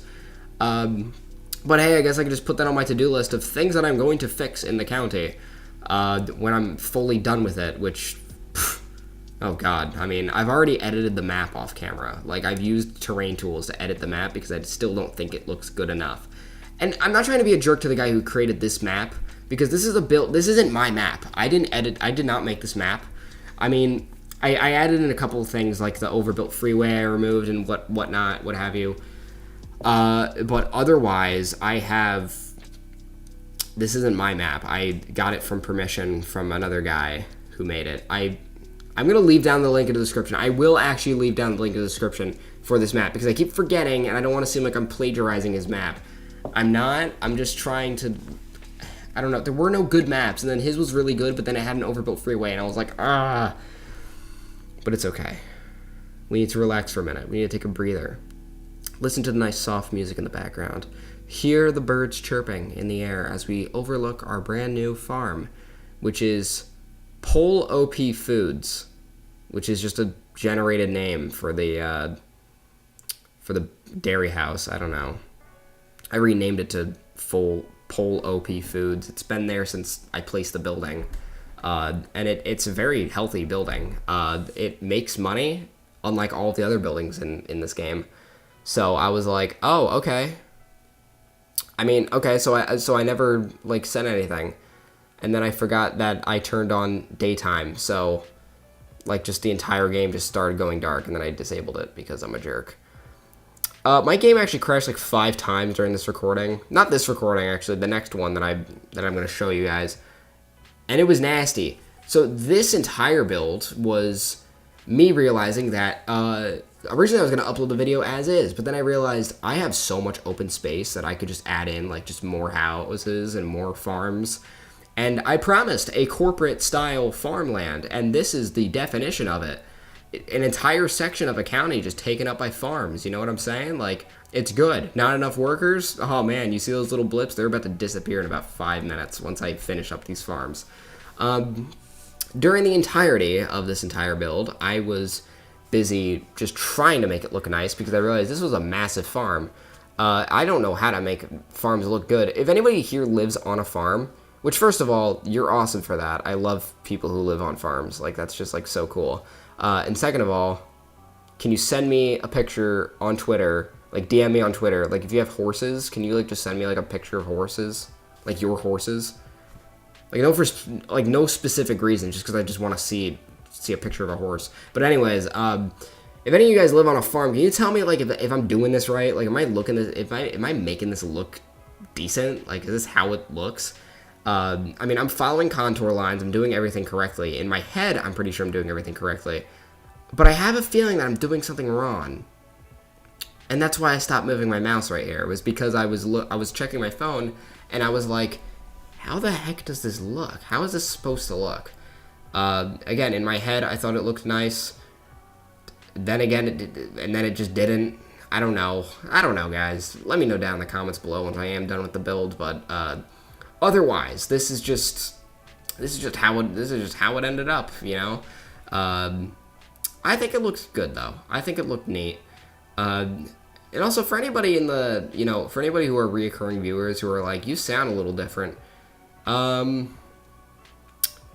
I do kind of sound a little different. I guess my mannerisms are a little bit different. School's a lot.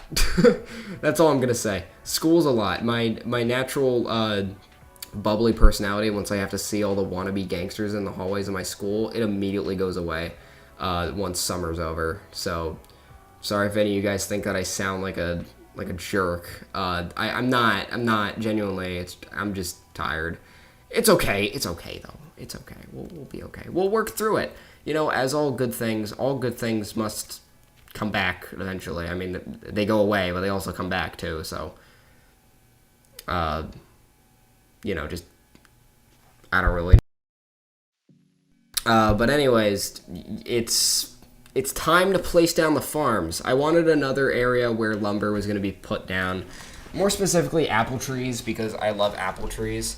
I mean, who doesn't? It's free food. Like, it's just like, boom, there you go. Anyways, yeah, so I was trying to make it match the other area of the farm that I initially created, but then I was like, oh, this is going to be impossible to do because of the fact that, like, it can't happen, And then this. I really wish when you place down forestry districts, it actually looked like how it's supposed to. Like this, for example. It never does, though. They never plant, they just remove the trees, or they keep the trees there, and then they slowly die over time. But I'm just thinking, like, that's not how it's supposed to be in real life. They create lines of it, especially in small-scale lumber industries. They use the same trees over and over, and then they just cut them down, or they remove the leaves or remove the bark or whatever, and then they remove them, and then they plant them in the same order. But I don't know, though. I don't know. I don't live in that. I don't live in those areas, so I couldn't tell you even if I wanted to. But anyways, yeah, placing down the farms, placing down everything else, making it look nice. This is a pretty boring part of the video. I'm not going to bother to make a timestamp for it because I don't really feel like it. I don't know. I've literally been talking for 30 minutes straight now, so you could imagine how that's like just my voice just changing throughout the video. I'm actually going to rewatch this before I upload it just to see if my voice sounds any different. It might, honestly. I don't know, though.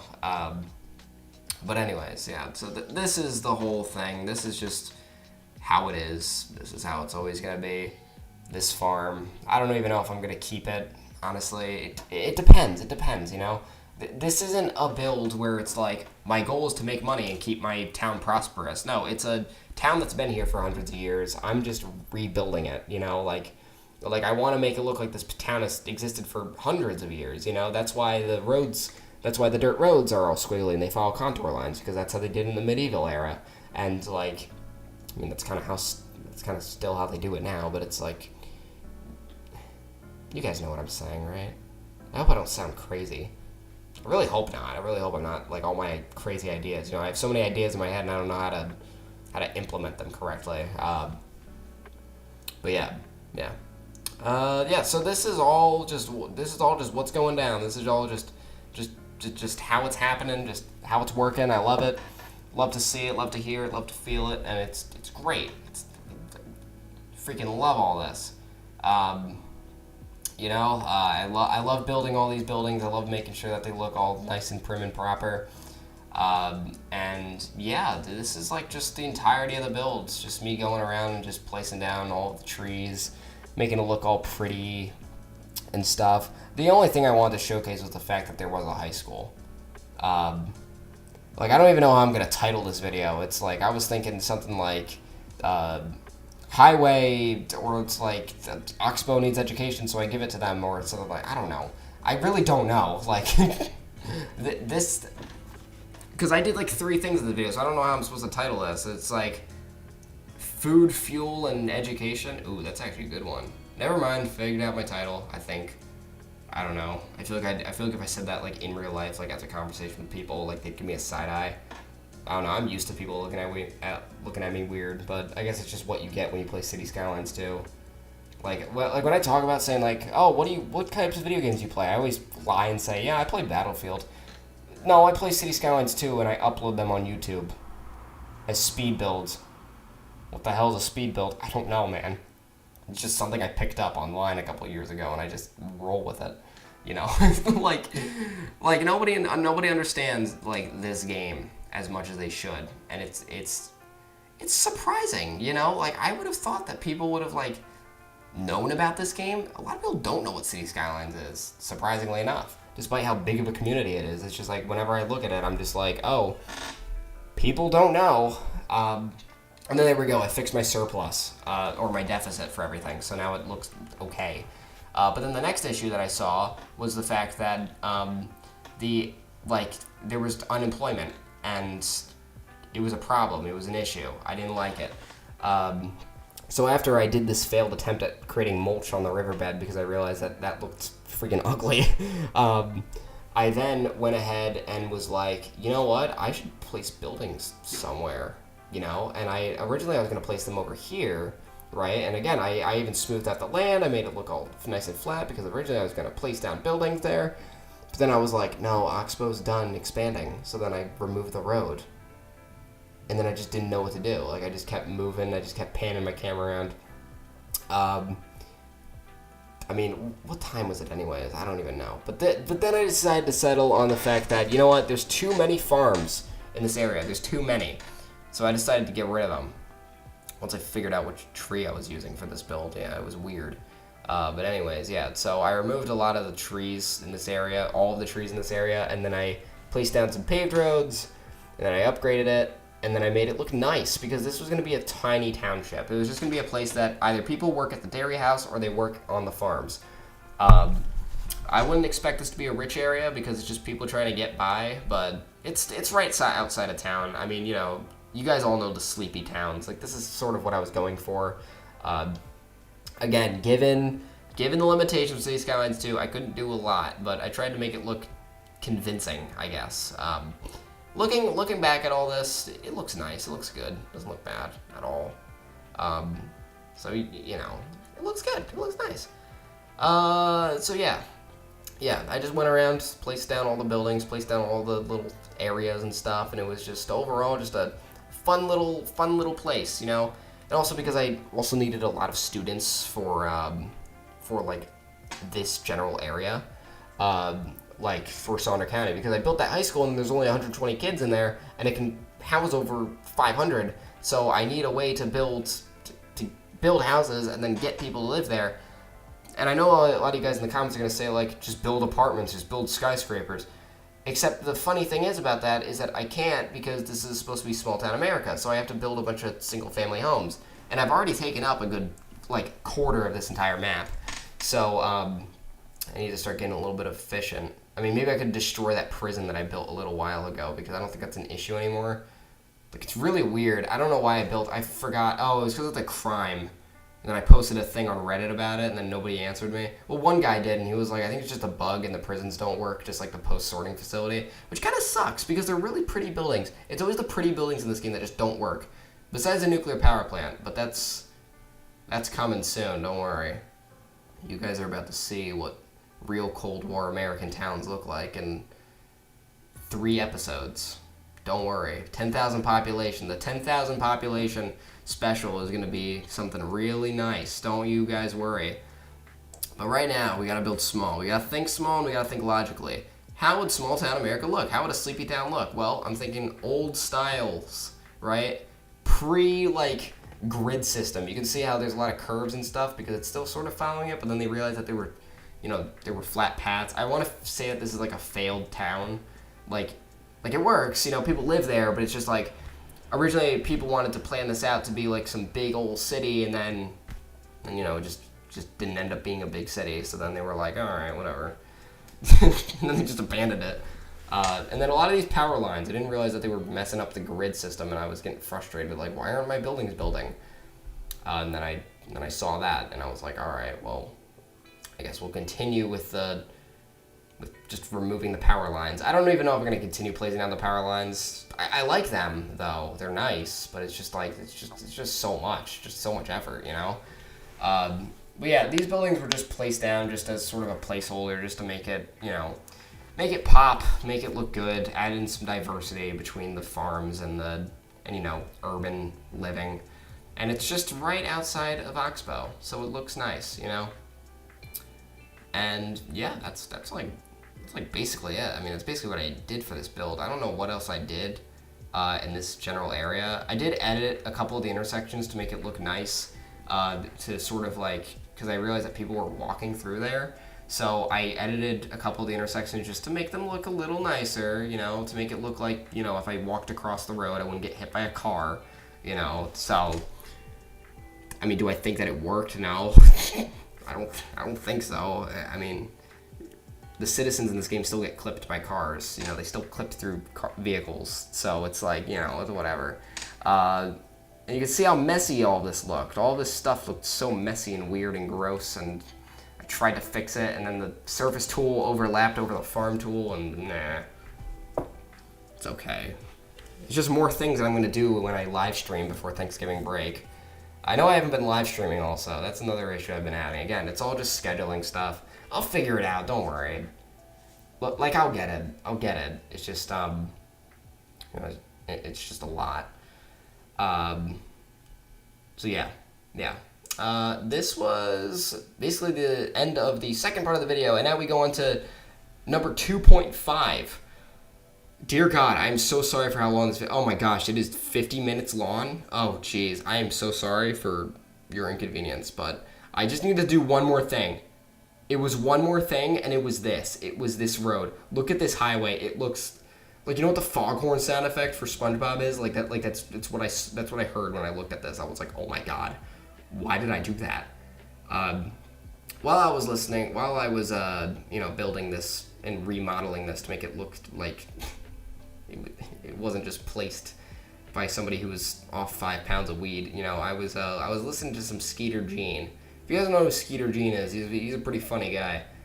He catches predators online. That's just like, I always found those videos entertaining. I don't know if you guys ever found them entertaining, but I do. Especially somebody like him. He's just like, he's just like funny. But anyways, back to the build. Instead of talking about predator catchers. Oh God, yeah. Well, welcome to YapCity, guys. This is what happens when you let somebody talk for 40 minutes straight. I have not stopped talking, by the way. This entire voiceover has been recorded in one take, and by now my viewer retention is probably 0. So I could really say anything I want to, and it'll bite me in the butt if I do. So I'm not going to. Not anything bad. Okay, I'm gonna say that now. Not anything bad. It's just like I could just say like I'm deleting my channel at 50 subscribers, something like that, or I'm gonna run away from home, you know, like all this stuff, you know, like just stuff like that. But you know, it's fine. I don't even know what to say anymore. I've literally been talking for 40 minutes straight. I'm running out of things to say. You can say like, oh, we'll record it in multiple takes. No, I need to get this video out today because I haven't uploaded in a month. So it's like, you know, it's a little bit of a thing, but this will hold you guys over for the next thing I have planned. So don't worry, I have things planned. I have ideas in my head. I've just been busy. I mean, this is what happens when you're in drama club. Drama club is a lot in high school. If you're in middle school and you're watching this video, first of all, welcome. Honestly, I'm not an adult YouTuber. I guess that's something that people should know about me. I'm not only for adults. I mean, when have you heard me drop like the F-bomb in any of my videos? I think I did once. I don't even know. I don't know because I don't really watch my videos once I upload them. I'm just like, whatever, you know, like, not that I don't care about my content, I do, but, you know. But anyways, I tried to create like a little area where people could rest and just park their cars and look over the sunset, and then I realized that the entire area was just covered by rocks and mountains, and then I was like, never mind, I don't want to do that, so, okay. But yeah, this was just like the whole thing. This was just the whole build. And then me panning around in the camera like a million times over. I placed down a police station right here and then a couple fire watch towers because I don't want to deal with fires anymore. Only you can prevent forest fires, and also the money you get for tax. So yeah, this is me. I do this with a lot of my road builds. I follow cars to make sure it looks nice. It did, besides that one area. And then this. My failed attempt at creating anything that looks nice. Like, gosh, man, it was such a headache doing this. I mean, I have such a big headache right now from talking for 42 minutes, but not as big of a headache as this. I was going to originally create a custom parking lot, and then I was like, I can't do that. This game is impossible to do. It's impossible to do that. So I was like, all right, never mind then, I guess, whatever. And then I just removed it. Oh no, I kept going? Jeez, I was really determined to do this. I could have sworn that I, like, didn't want to do this anymore, but whatever, okay, whatever. Oh yeah, and then there was this. I edited it to make it look like it had gravel on the side of the road by using the subway track, like, things for the shoulders. I thought that looked nice, in my opinion. I don't know about y'all, but I think it looked pretty cool. What also looked pretty cool, all of this. This looked neat. This looked like, you know, I mean, it looked good for the 5 minutes that I was trying to edit this to make it look okay, but it just didn't work. None of this worked. It was weird. I don't know how that one guy in, what is it, Black Rock County, I think that was what it was? It was some City Skylines 2 map, but I got the inspiration from it from another guy who managed to pull it off, and he made a tiny rest stop. And, like, I was trying to do exactly that, and I just couldn't do it. I don't know why. Oh, it's because it wasn't an actual parking lot. I am stupid. Oh my goodness, I am so silly, guys. I am beyond silly. But yeah, anyways, yeah, this was the video.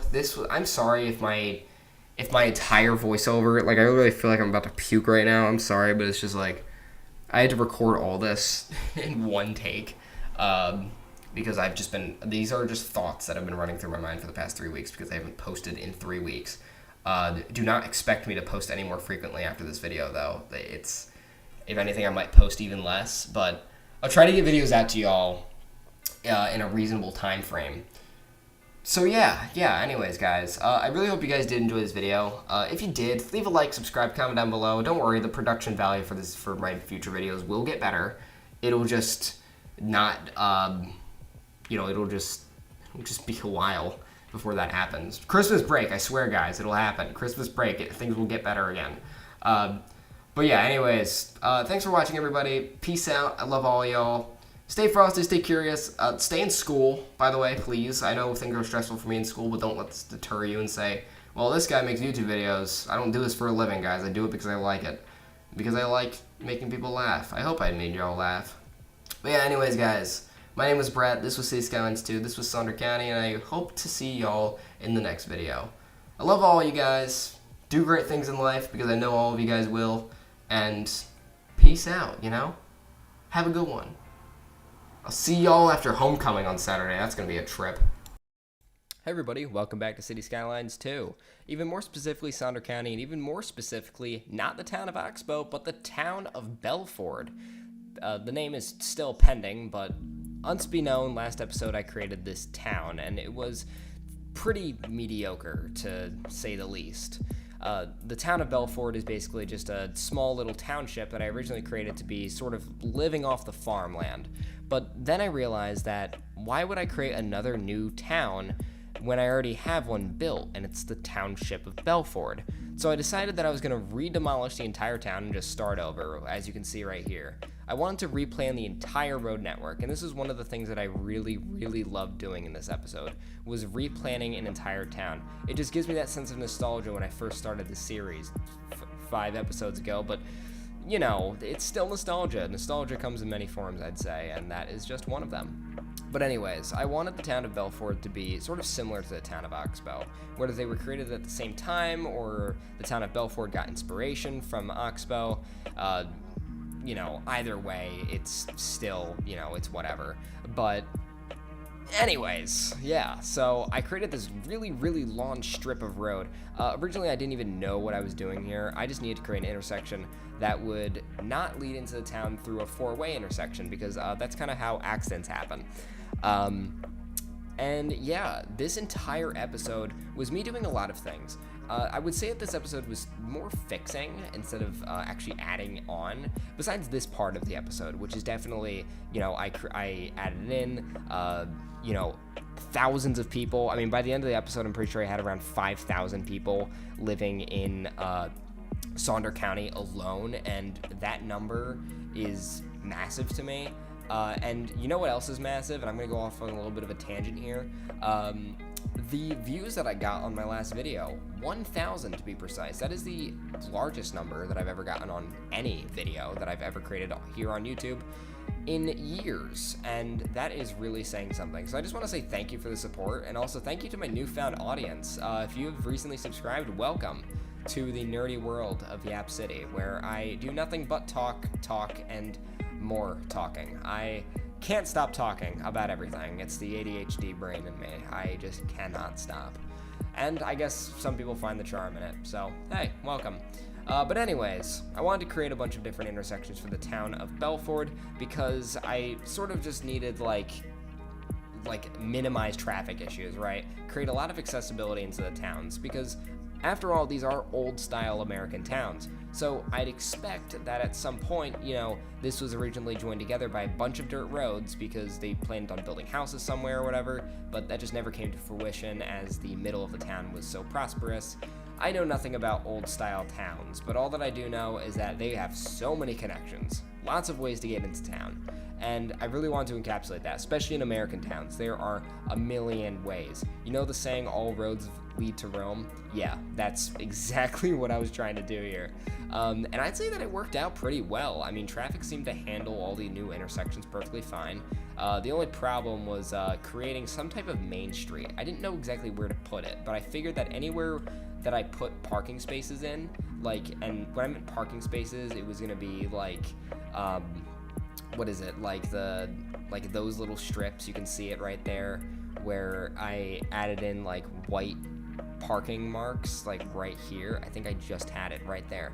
I really don't know what I was doing in this segment. It was like midnight when I was recording this video. I always record these videos at the weirdest times, but I added in these little parking spaces. You can see it right there, where it added in things right there, and that was from TWD's Village, the road builder mod, which it's currently in beta, but it's more than fine to use, and it basically just adds in your own way of making roads. And I was like, oh my gosh, small town America, they have these types of roads.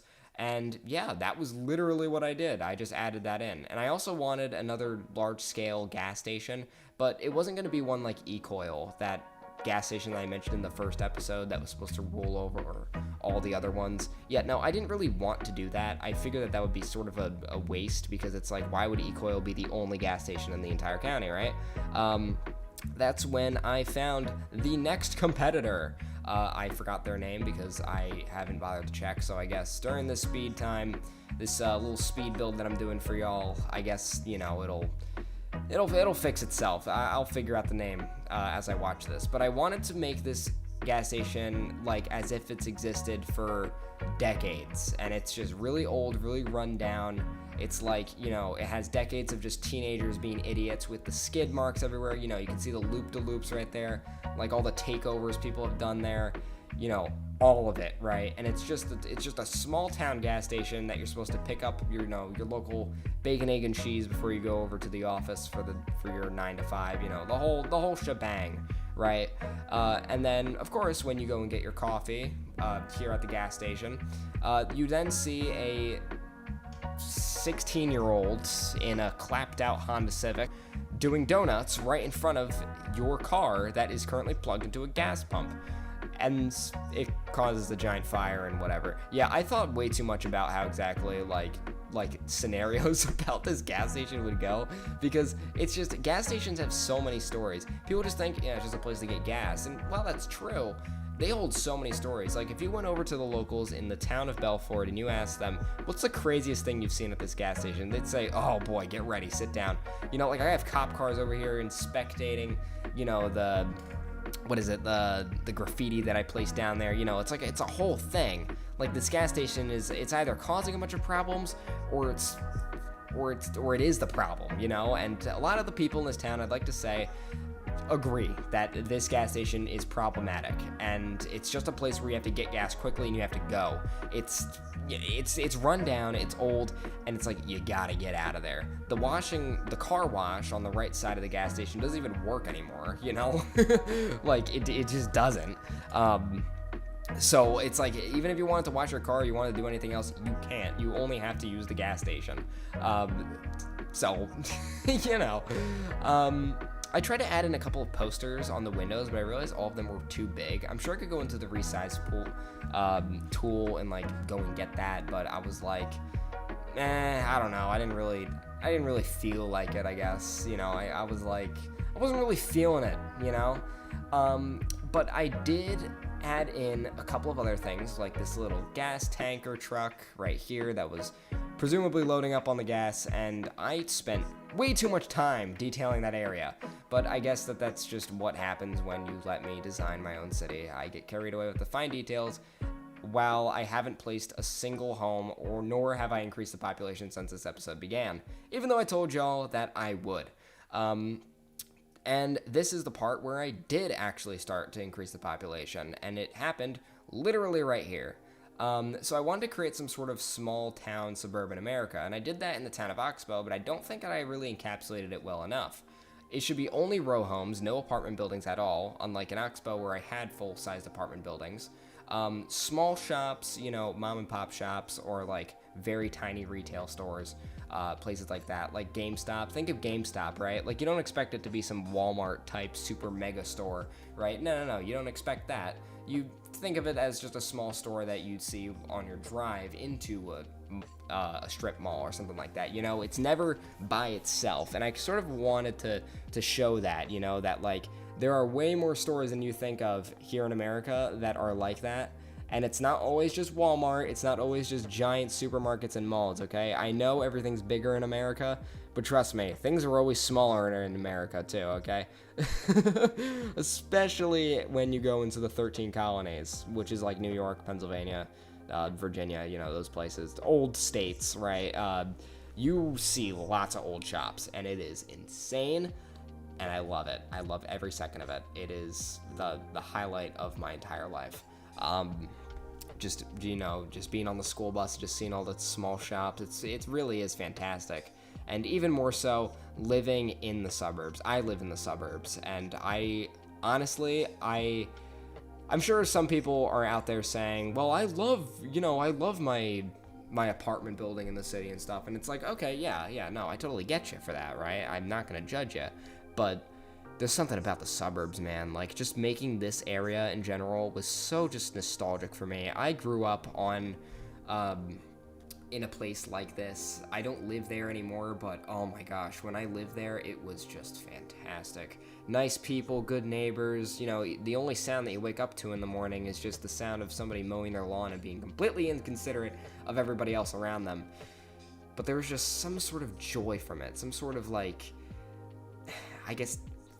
love for it. I don't enjoy the city as much as I say to people that I would love to grow up and I'd love to live in the city and I'd love to raise my kids in the city.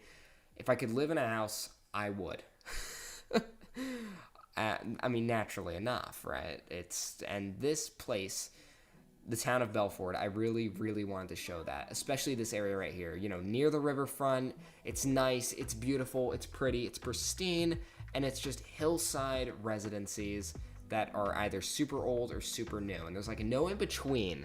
With these types of suburbs, especially in old American towns, there's never an in between like two different like suburban neighborhoods. Like first you'll see like the ones that were built in the 1700s, and then it immediately jumps up into the ones that were built last year, and they're mega structures. Speaking of mega structures, well, this isn't really a mega structure, but I noticed that the roads were absolutely abysmal, and this was actually what happened in my last playthrough, before the save data got all corrupted. I did not know at all that, the roads really did affect anything. And I was like, why is everybody getting into a car accident? Last night when I was recording this, I was like, why is everyone getting into a car accident? And I was like, oh my gosh, it's because of this. Yeah, so I decided to, sit down for a second and expand that little area right there with a road service depot. And then here it was, just sit back, relax, listen to the music, and watch the green fill the scene. It is a beautiful sight. I do this with every city that I create. Just look at this. Like, it is absolutely amazing seeing them just go in like ants every single time and just completely fix every single road. It's incredible. Like, look at it. Look at them go. Look at them go. They're like little ants. And it's such an unnecessary joy that I have. But, nevertheless, now we have highway traffic that's actually moving at the speed of highway speeds, and now I don't have to worry about it anymore. And I also don't have to worry about an ambulance speeding down the highway at 100 miles an hour every time because there was another accident that happened at another intersection that I also poorly built, which I maybe shouldn't have poorly built in the first place, but I mean, it doesn't really matter. At the end of the day, everything's built for a reason, and in my case, it's laziness. Oh, speaking of ambulance, yeah, there it is. I sort of wanted to kind of measure, like, how far the distance is, because I noticed that not a lot of people were, like, going to the high school, and that's because in the town of Belford, it's a little far away from the high school, so I don't know. I'll try and fix that soon. This recording, by the way, was recorded right before I went to school. It was pretty funny because I was like, I need to add some more stuff, and I was like, this river looks disgusting. So I wanted to go in, I wanted to add in some foliage and some trees and like make it look like it's there and not make it look like it was man-made. And it was making me mad. It was making me upset even, just having to see that. And yeah, like I needed to fix it now rather than later. Because I'm saving a lot of the detailing for a very special episode. I don't know, you're probably thinking, oh, it's gonna be like an 100 subscriber special, right? You're gonna go in and fix everything. No, it's just kind of an episode whenever I feel like doing it. It's really nothing special. It's more or less just, whenever I get bored of adding things to the county, I'll detail stuff. But for now, this is sort of what we're working with right now. Life's busy. Life's busy, but life is fun, and that is a motto that I'm gonna live off of for the rest of my life. It's busy, but it's fun. And what's even more fun is creating these suburbs. Again, I love suburban sprawl, not in real life, but in city skylines. There's just some peace to it, just like having areas like this that are just like really nice, like it has the trees, the freshly cut grass, the smell of gasoline in the air because your neighbor can't stop mowing his lawn at 4 a.m. Like I don't think that this would be an HOA tract home types thing where it's like, your roof's painted the wrong color. No, I think it's just a basic suburb where it's like, howdy neighbor, I love the roof. When deep down they hate the roof, and if they did have an HOA, they would totally be complaining to HOA about you. Not that I'm speaking from personal experience. I've never had a moment like that. Luckily, I do not live in any suburbs that have an HOA, because from what I've heard, homeowners associations are abysmal. Yeah, like you'd never catch me. I guess I've been talking for a while now, but I mean, I guess this is better than when I had to talk for 47 minutes straight on my last video, which again, I am very confused on why that did so well. I mean, if somebody could give me an explanation of why my video that took me like a week to edit did well. I don't know. It didn't even take me a week. It was just I was too busy to actually edit, but whatever, it's fine. And now we were actually starting with the actual park area of the suburb that I was creating. So this was, gosh, I mean, I just love this part of the build so much. It was so satisfying to create, and it was so satisfying to make this park area really come to life. I wish the park assets looked like this, like just nice and detailed, like very specific, or like when you create a park, it could be like, how do you want the paths to connect or something like that, and you could like customize it to make it look all nice and prim and proper and stuff like that. Like, oh gosh, I mean, that's just something that I really wish that you could do. But I feel like that's gonna happen in an update very, very soon. But I don't know.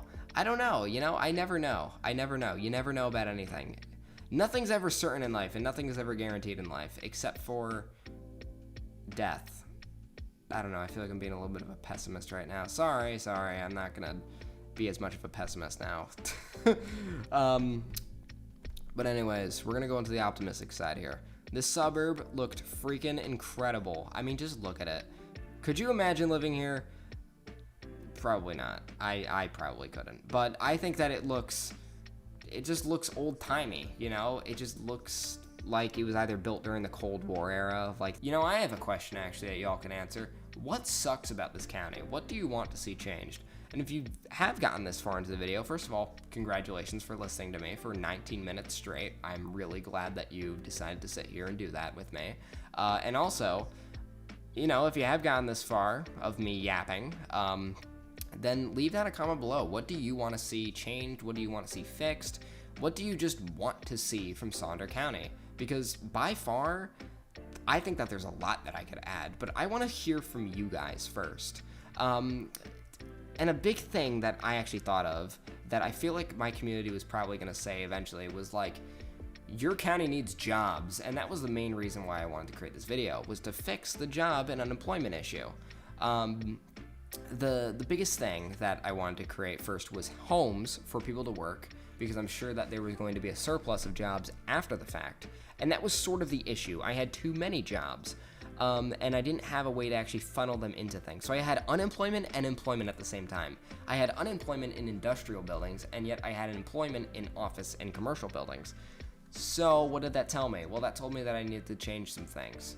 So I decided to create all these suburbs, all these homes, and all these small shops in order to suck in a lot of population towards the county, so then I could funnel like working families into industrial buildings. And I know I sound like that sounds really bad coming out of my mouth right now, but trust me, I'm not trying to be weird about it. I'm just saying that, like, you know, homes and things that houses bring workers, I guess that's just kind of what I was trying to say. I don't know.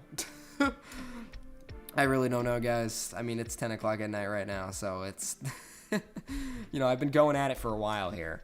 But anyways, I think that was the last area that I expanded for Belford, and that was when I renamed it to be the town of Belford.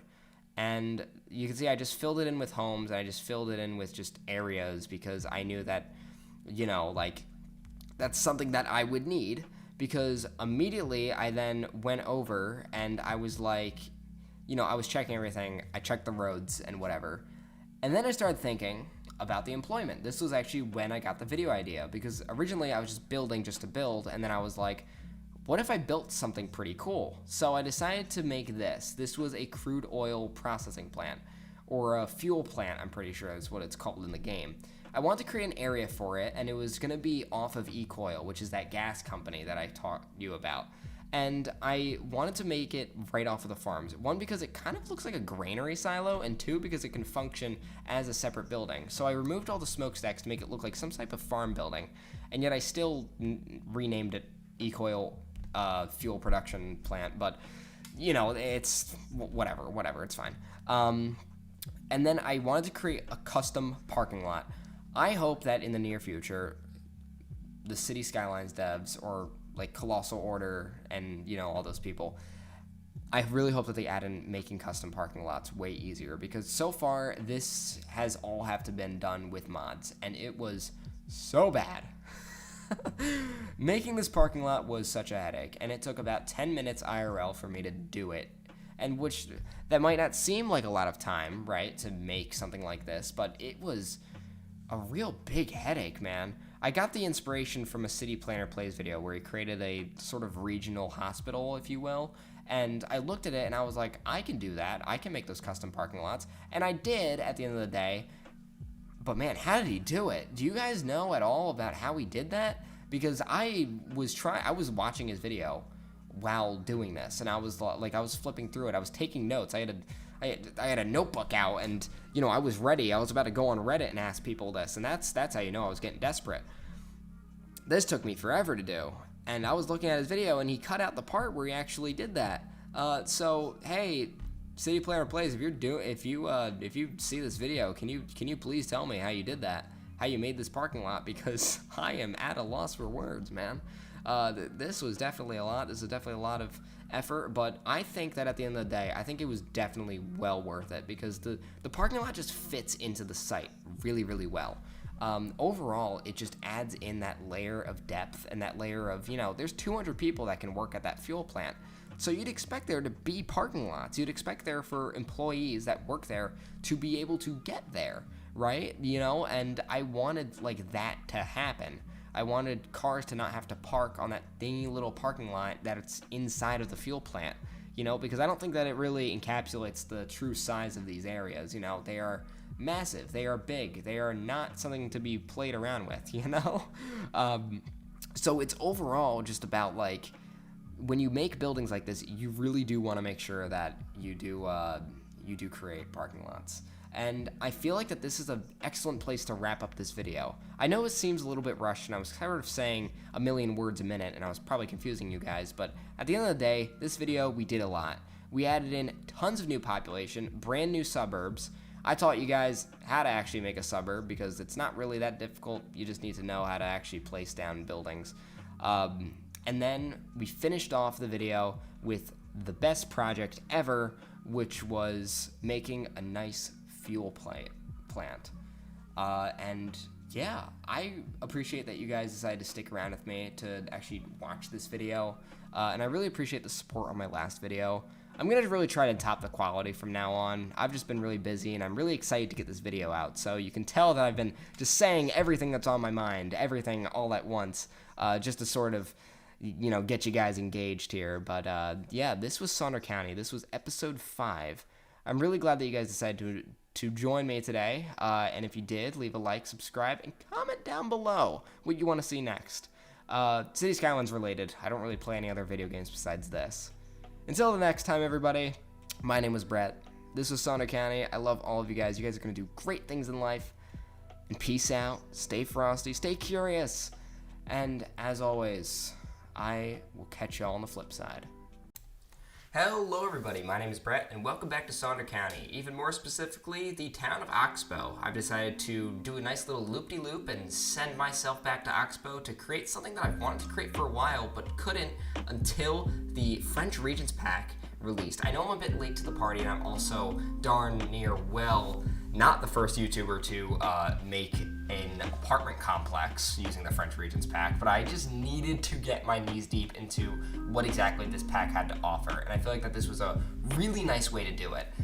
So I started out with actually planning out the area, and this is the first time that we are seeing me urbanize one of the roads. I'm trying not to do this as much because this isn't about growing the town, this is about building up the town before I decide to grow it, right? Like as if this is, I don't know, this is like a time lapse of it being constructed. Well, whatever, I don't make any sense. I've had a long week. And it's only Tuesday.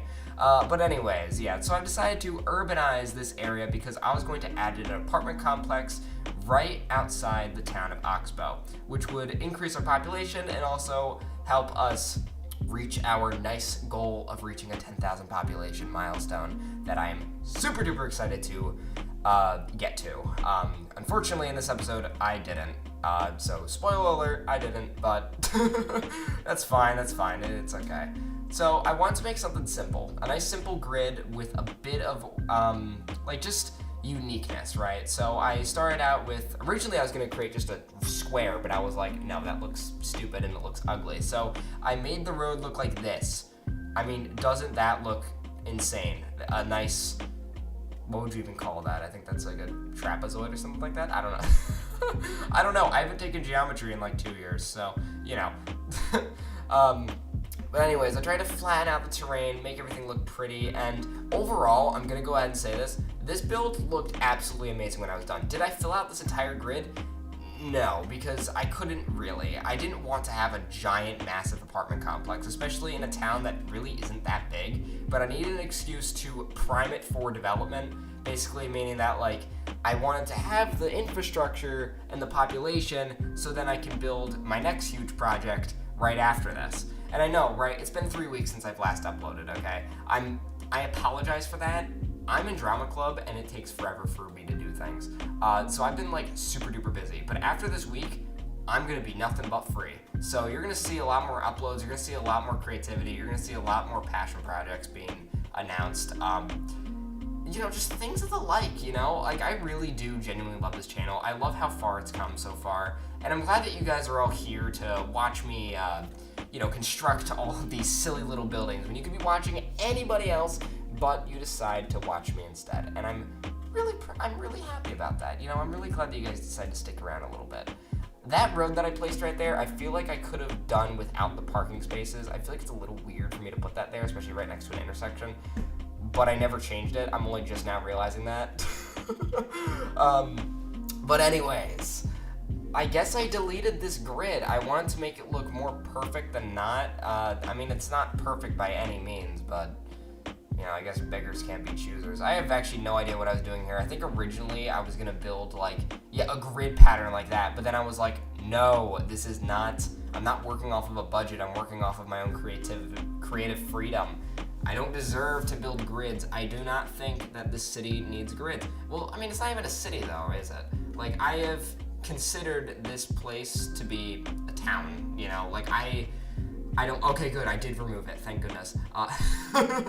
Anyways, I don't consider the town of Oxbow to be a city by any means. I think it's a town. Will it become a city? I don't know. Do you guys want it to become a city? This is completely up to you guys. So I started out with, getting ready to place all these giant apartment buildings. I mean, the French Regents pack is pretty huge. The buildings look absolutely stunning. If you guys haven't downloaded it yet, please go and do so because it is amazing. It adds in so much added depth. I mean, I didn't just place down apartment buildings either in this episode. I also placed down the added city hall. So get ready for that because that thing looks amazing. And Belford finally has something to show for itself, which is the other town just outside of Oxbow that I placed down. So adding in, just the little arterial road that went on the outskirts, and then we're gonna go into our local roads soon enough once my OCD stops kicking in and I start. There we go. I had no idea why it took me absolutely forever to do that, but here we are. Now we have it. I honestly think that this road layout, was pretty darn good. Honestly, props to myself. I guesstimated that little roundabout too. That's the thing. That's funny. What's funny about this, I did a lot of guesstimating. I was like, this looks like the middle. That part of the roundabout, yeah, that looks like the middle because I accidentally deleted the road. So, whoopsie doopsie, but I mean, hey, look at this. The ingenuity of man, right? I am just absolutely plowing through this. Placing down all the parking in the world. And then here we go. Low rent. Look at those buildings. Look at how stunning they are. Gosh, I just cannot get enough of them, man. They are absolutely amazing. The way you can tilt them and the way you can place them. It's just any way that you put them down, they just look absolutely amazing in every way possible. And I was getting really picky because I was like, oh man, I really want to make this look good. You know what I'm saying? I wanted to make sure that this looked really, really good. I also added in these custom parking spaces that I found in the Paradox mod store. I completely forgot where they are, but they looked really cool and it allowed cars to park on them. So I was like, what? Okay, I'm gonna park there then. I'm gonna place down some custom parking spaces. Why not? And speaking of custom park, of course. Originally I was just gonna do paths, but then I discovered that basketball courts looked pretty nice right there. So I went ahead and experimented first with some other areas. So this was the first park that I placed down, which is gonna be right in the center. I figured that would be just a really, really nice area that I could add in for the roundabout to give it some added depth. I mean, look at that. Man, that just looks beautiful, doesn't it? It looks absolutely stunning, and so does the rest of this build. I mean, just look at the apartment buildings. I'm still freaking out about them. It is Paradox Interactive. Man, if I could give you guys a hug right now, I really would, because this looks amazing. They don't look giant like the normal low-rent buildings. They don't look, ugly. They just look...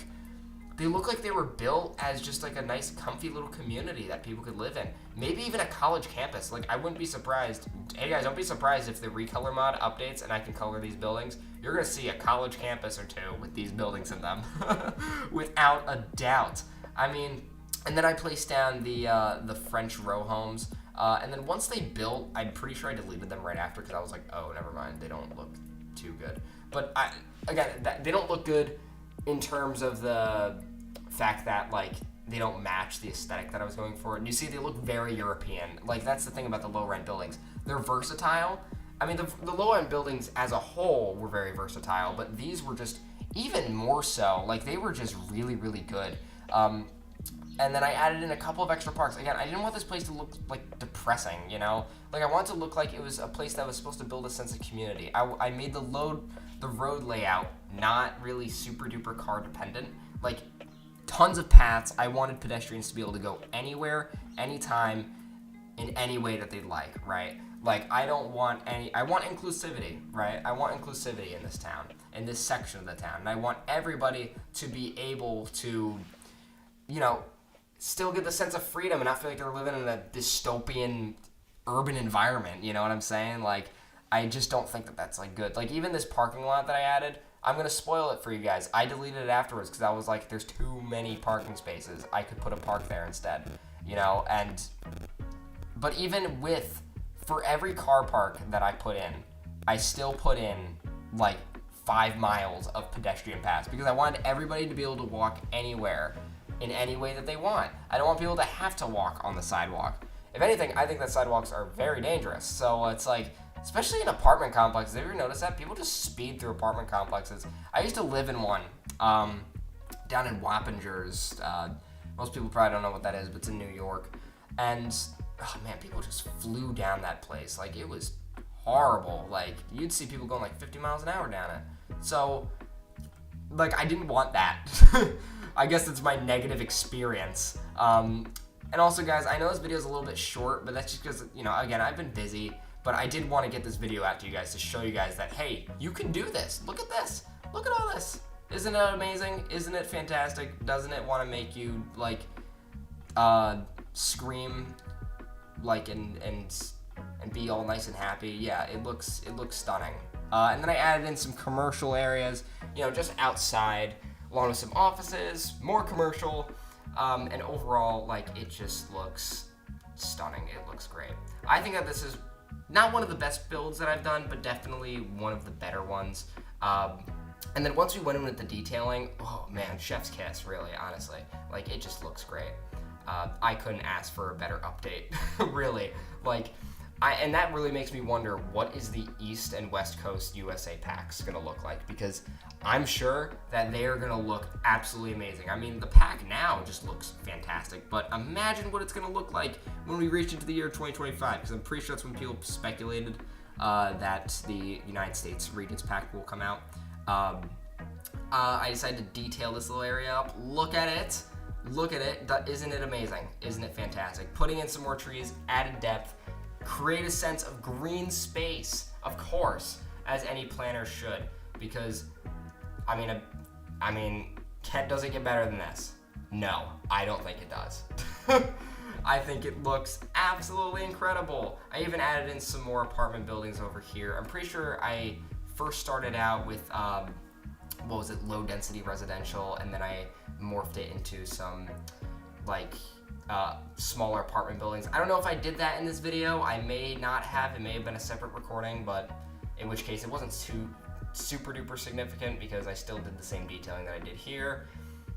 Look at this, guys. I mean, come on. It looks fantastic. But I've said that about 15 times, and yep, this is where I went ahead and I removed it and I added in instead some medium density and some row homes just to kind of, I guess, not make it so car dependent, because I don't think that that's very fair. And then I went around and shot over to Belfort, I think, in a little bit here. Yes, I shot over to Belfort, and this is where we placed our town hall, which was part of the French Regions pack. Look at it. It just looks like small town America. I mean, most small towns usually have a nice little place where people can go, so I really wanted to encapsulate that and really add in an area that showed that, this isn't just a place that was built by somebody, some random kid, online, right? This is a real town, right? I mean, even my town has one of these, and it is this big. It is very large. So, and even though it's like a French style building, it still looked great. I added in a nice little hedge maze right here, or like a hedge park, I think it's what it's called, and it looks great. Look at it. I mean, this build overall, I think, is one of the more smaller ones. This video is a smaller one, but I do think it really just shows off the French Regions pack and just how great this game is really coming down to it. Like, this whole build as a whole couldn't have been done if Paradox Interactive decided to drop the ball on City Skylines 2 early on. And I'm glad that they didn't, because, I mean, look at this. It's fantastic. It adds in so much depth to Oxbow, and I'm really happy that you guys decided to join me for this video. I know this is a pretty short video. I'm gonna try and upload a smaller one, or maybe I'll even try to stream once Drama Club's over. But overall, guys, this was the town of Oxbow. I'm glad that you guys decided to join me today. And if you did enjoy this video, please leave a like, subscribe, comment down below what you want to see next, and I will see y'all in the next one. Peace out, stay frosty, stay curious, and hey, if you haven't tried out the French Regions Pack, go do it. It's a 10 out of 10 in my book. I think it is a great addition to the game. Now, peace out, everybody. I love all of you guys, and yeah. Have a nice day off if you have day off. Hello everyone, my name is Brett, and today we have found out that a brand new Regions Pack has just been released for City Skylines 2. I'm gonna drop the act because it feels a little rude. Yes, it is the UK pack, released by the official dev team and created by a man all the way down in the United Kingdom. Now, I'm from America, the East Coast to be specific, even more specifically, New York, known for its diversity in architectural culture. You know, the first thing that I thought of when I saw this UK pack wasn't that it's from the United Kingdom. I immediately thought of the East Coast. Think of colonial America. Think of homes like that from that era. That's obviously coming from the United Kingdom. The United Kingdom used to rule over the Americas back in the 1700s. And of course, they built homes exactly like this. And just on time, our mod has been installed. So the biggest thing that I want to do is go over, and the game froze. Okay, I was about to say, I want to look at all of these buildings with you guys, and I really just want to see, like, how exactly we can incorporate this. This looks like a high school, so, of course, as ritual, we have to go in and find a place to put all the buildings, and to look at them as a family.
Now here we are, this took me a bit of time because there is just so much content that I had to place down onto this map, and surfacing through all of it on Plop the Globals was absolutely breathtaking to see all of the new assets that we have. So I want to start all the way over here. Ignore all these.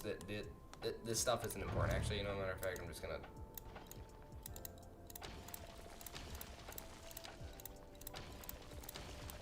Right. Let's start right here. Clicking on it, this is a UK executive mansion. A beautiful mansion with large gardens for the most discerning local company CEO. And it looks absolutely beautiful. The greenhouse, the architecture, the overall style, it truly does. Oh my goodness. And the vines growing on the side and on the top of the building just scream United Kingdom. I have never seen a building as beautiful as this. Do I think that it looks good? Absolutely, I do.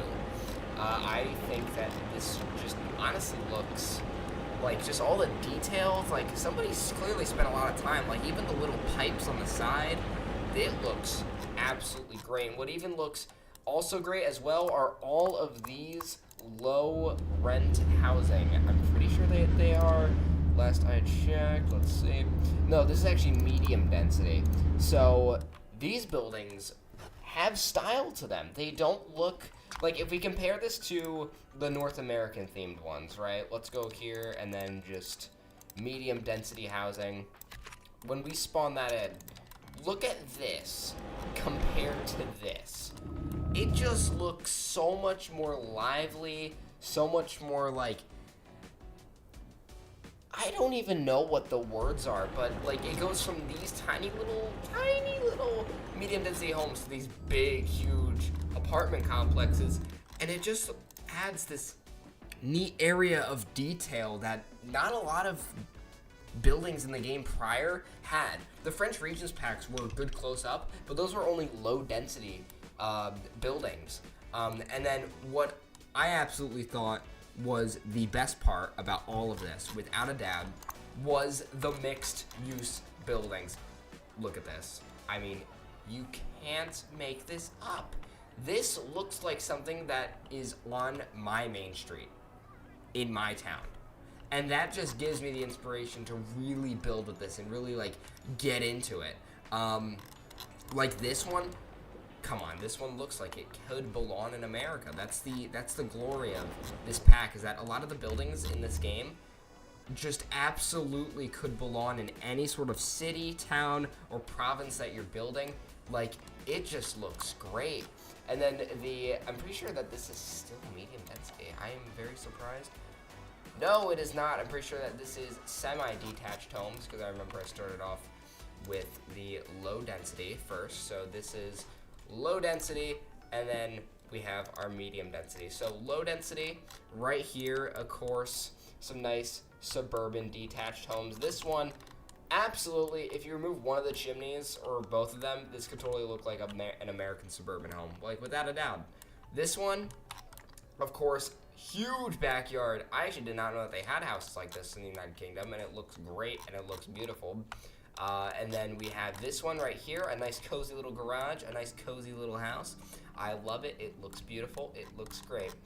And the brick fence right here with the nice outline, it just really complements the building super well. The greenhouse, all of this, what level is this? And this is only level 1. I can only imagine what level 5 looks like, right? And then moving on to semi-detached, we have these buildings, which are built to be placed next to each other. And look at that. Don't they look great? These ones in specific really just look like nice uniform homes. Like, this is something that I'm expecting to see in a lot of United Kingdom builds. Now, of course, I'm not from the United Kingdom, so I don't know where these buildings would be placed in an urban setting. However, I do really like them.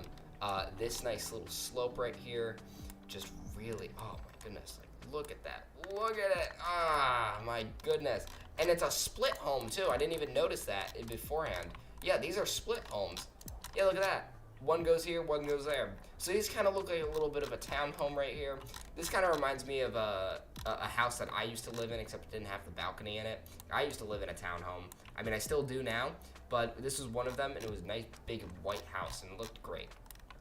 And then moving on, we have our row homes, I'm pretty sure, and these ones, which it says, I think, what is it, non-detached, something like that, or terraced housing, which, of course, looks great. I mean, look at it. And I'm pretty sure that there are some corner pieces. They didn't spawn in when I placed down the buildings, but they basically look like this, except in that style. And, of course, they are built to be placed next to each other in a nice, big old row. Good for your dense areas. These are probably just row homes. They probably act like row homes. However, I still love it nevertheless because, I mean, just look at that. Oh my goodness, the doors! The doors! Look at it, it has a little mailbox slot. I've never seen one of those on another building before. I do see a couple of issues, though, just looking at it. There is a little bit of fence clipping into the side of the building, but, I mean, overall, do I think that that's a bad thing? No, that's fine. I mean, we'll live with it. This is a free pack, gosh darn it. I do not expect it to be perfect by any means, but it just looks great. There was clearly a lot of effort put into this pack, without a doubt. And then moving on to, of course, these buildings right here, which are our mixed zoning, and of course, they look fantastic as well. I really enjoy the effort that this guy put into this. And moving on to the low rent buildings, which, doesn't that look scary? Oh my goodness. I mean, I've never lived in an apartment that high up before, but I can definitely see how this could be used in a lot of urban settings, in a lot of areas where there's a lot of high density population. Now moving on, we're gonna head over to here. We have our country hotels. This one goes from a 2-star all the way up to a 5-star. And it looks like it does have the exact same buffers, except it just holds more employees. And this one, actually all of them are the exact same, except for rented rooms, which is a new thing. I'm pretty sure that just means that it is a hotel, right? Yeah, because it requires food and it sells lodging, which is really neat. So this is what the 2-star looks like right here. The 2-star country hotel definitely looks pretty sophisticated. But moving on to the 3-star, we have ourselves these nice balconies. There seems to be another balcony on this one. Yes, there is another balcony on the side of it. Comparing the two, this one is made with, has a nice concrete patio, and then it leads out into a nice dirt path. Nice little area in the backyard. And then we have our 5-star, which has not only balconies, but beautiful wooden flooring, clear cut, clean areas, and it truly is, as the description says, sophisticated. Has a nice fancy old little fence around it. I don't know why I couldn't get the word. And then it has a beautiful tile patio in the back with even equally as beautiful garden assets, which you can actually place in the building, which is really neat. And then moving on to here, my favorite asset by far, which is this right here. Since 1982, Maurice's. I do not know who you are, but thank you for your beautiful contribution to the pack by creating a supermarket. Yes, a supermarket. There is now a supermarket in the game. And we were really missing this. We were missing a supermarket style building because, you know what, like it just matches the whole area so well, like especially even in American builds. These, it's stunning, it's beautiful. We as Americans, I'm an American, and trust me, I absolutely love these buildings. I need my big buildings and giant parking lots, gosh darn it. And do we have any cart collection areas? That is my one little gripe about it, is we don't have a cart collection area, but I don't think that's physically possible without doing anything like super special or cool. I like this little, like, I don't know what to call it, but it looks like a church, you know what I'm saying? Like if you look on the front, it's like there's the bow, there's the steeple, you know, and then, yeah, all the pipes on the top. Do they spin? That is our test. They most certainly do spin. I love the assets when they spin. It looks great. It looks beautiful, and I love it. And I love the garbage on the side too. It just shows that the building was in fact used, and it doesn't look entirely clean. Ooh, and this is a new CCTV in operation. Well, where is the CCTV? I actually want to try and look for this. Hang on. Are there actually cameras on the outside? If there are, then that's great.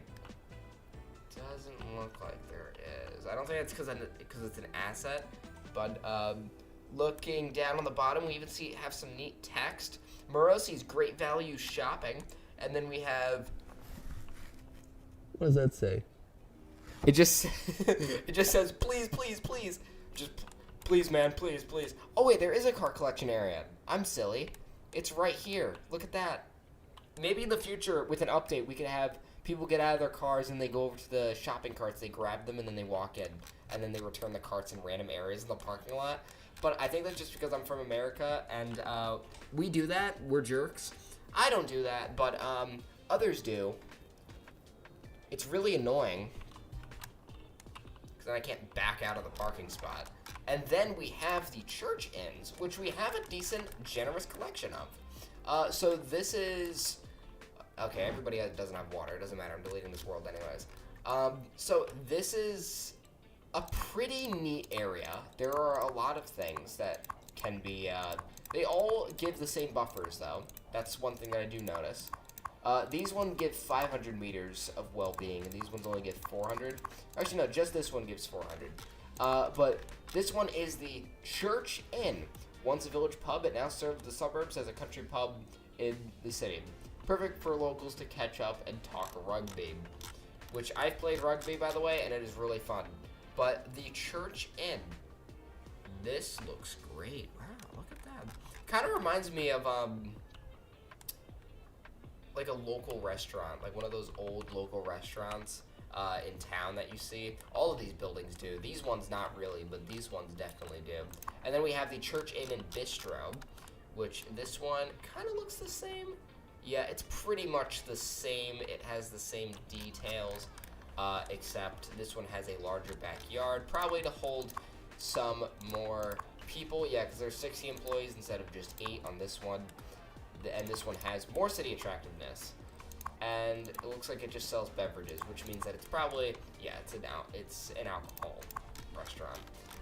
And then we have the Church Inn and Restaurant, which has a more sizable parking lot, which makes sense, of course. And then we have 6 areas to seat instead of, no. We have 9 areas to seat instead of just 6, which is incredible, and I love to see it. And then we have the Fox Inn and Pub, your local pub upgraded with a lovely car park right here. And of course, this one looks like one that's even in my town. Like, it just looks great. The Fox Inn. Do I think that this looks amazing? I sure do. And it doesn't look like we can recolor it with the recolor mod, from what I can tell. Oh, you can. You sure can. Look at that. That is beautiful. I just wanted to test that out. But yes, you can, in fact, use the recolor mod on this. So go nuts. Look at that. Wow, we even have a nice little... Oh, we have nice little solar panels on the top. Isn't that beautiful? Next, for the pub, we have the Health Pub, an inner-city Victorian pub for locals to relax and forget their troubles. It looks great. It looks medieval. It looks fantastic. And then we have a similar style building, the Health Pub, with a lounge, meaning that the building's just a little bit longer. I think that this would be the lounge area right here. And it's an inner-city Victorian pub extended with a lounge bar for the more discerning customer, which looks great. And it even sells entertainment, which is pretty neat. I think that's a bit new, but it still looks great nonetheless. And then we have the Health Pub with a terrace. And it's an inner city with an outdoor drinking area for those balmy summer nights. I love the backyard on this one. This one really does look good. Like, I just imagine somebody parking right here like a jerk, some rich guy in his Lamborghini, and he takes an Instagram picture and he's like, "Hey guys, we're here at the Health Pub with Terrace. We're here at the Health Pub with Terrace." No, I think it'd probably say the company name. But anyways, now we have the larger Fox Inn Pub, the country pub with a large car park, which is the same as the Fox Pub over here, except it is actually about the same asset, except this one's longer and it has a little bit more detail. This one has a larger area and a playground. It has a playground because we need drunk people on swing sets. We need drunk people on swing sets too, right? And of course it has the car park, and I love the road on this one. This one looks great. Nice and curvy, nice and beautiful. I love my roads curvy. If you don't like your roads curvy and you like them boxy, get them out of there. Next, we have the big boy. The big boys are in town today, and we are gonna start with the service centers, which the UK medical practice. It's a basic health care for the local area. Patients can go here when feeling unwell and need a checkup. Can be upgraded with a weighing extension and an ambulance depot. Well, let's take a look at what they look like. Starting with the ambulance station, looks great. It pushes back the parking lot just a little bit, and then in turn you get a nice extension wing, which we can add right here for the ward, which looks great. Perfect for your small town medical centers. I don't see how this could be used in Sonder County, just due to the fact that it is a full American town. And speaking of non-American, unless if you're in New York City, I don't think you're gonna see buildings like this. I'm from upper New York, so I've never seen a building like this in my life. Maybe once or twice, but other than that, I don't think I would ever see a hospital infirmary look like this. But does it look great? Of course it does. And it has 2 giant extension wings. It can hold 700 patients, requires 220 employees, and needs 2.5 tons of pharmaceuticals. A lot of drugs gotta go in this thing. We even have some nice, beautiful little signs right here. We have the maternity department, the children's ward, and the outpatients department. And then we have to the right is the main entrance, the x-ray department, the main wards, and cancer care. So this is a nice, beautiful hospital, which, I mean, I don't know how I could incorporate this into a build. I do not have a general hospital in Sonder County yet, but maybe I might consider this one as just an area to be like, hey, there is some history on this, to make it look historic. Now we do have next the schools, which is the UK Urban Primary School, which of course looks older. It looks like, I mean, I don't know what it looks like, but it looks industrial.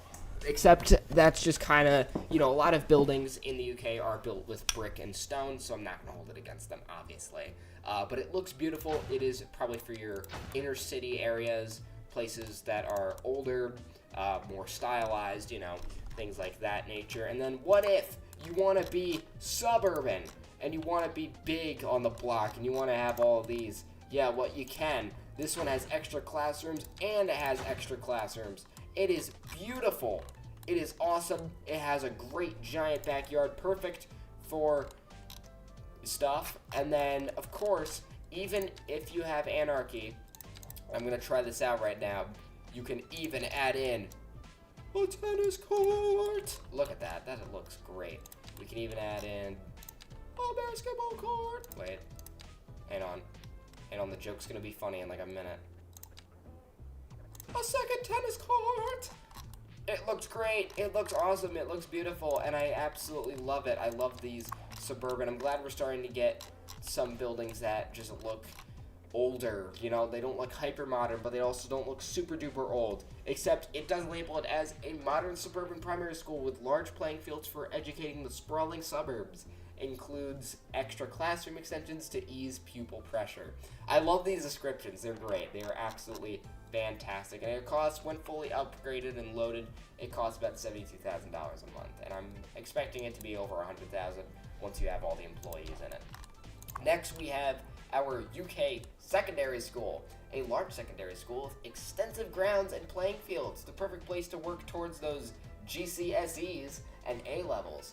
Has extensions with an indoor sports building and a technology wing. Well, let's take a look at that. We have an indoor sports building right here, which looks great.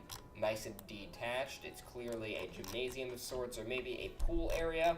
And this looks fantastic. This one I definitely got to put into Sonder County, which will mean probably tearing down Oxbow Central High School to replace it with this. Because then we have the technology wing.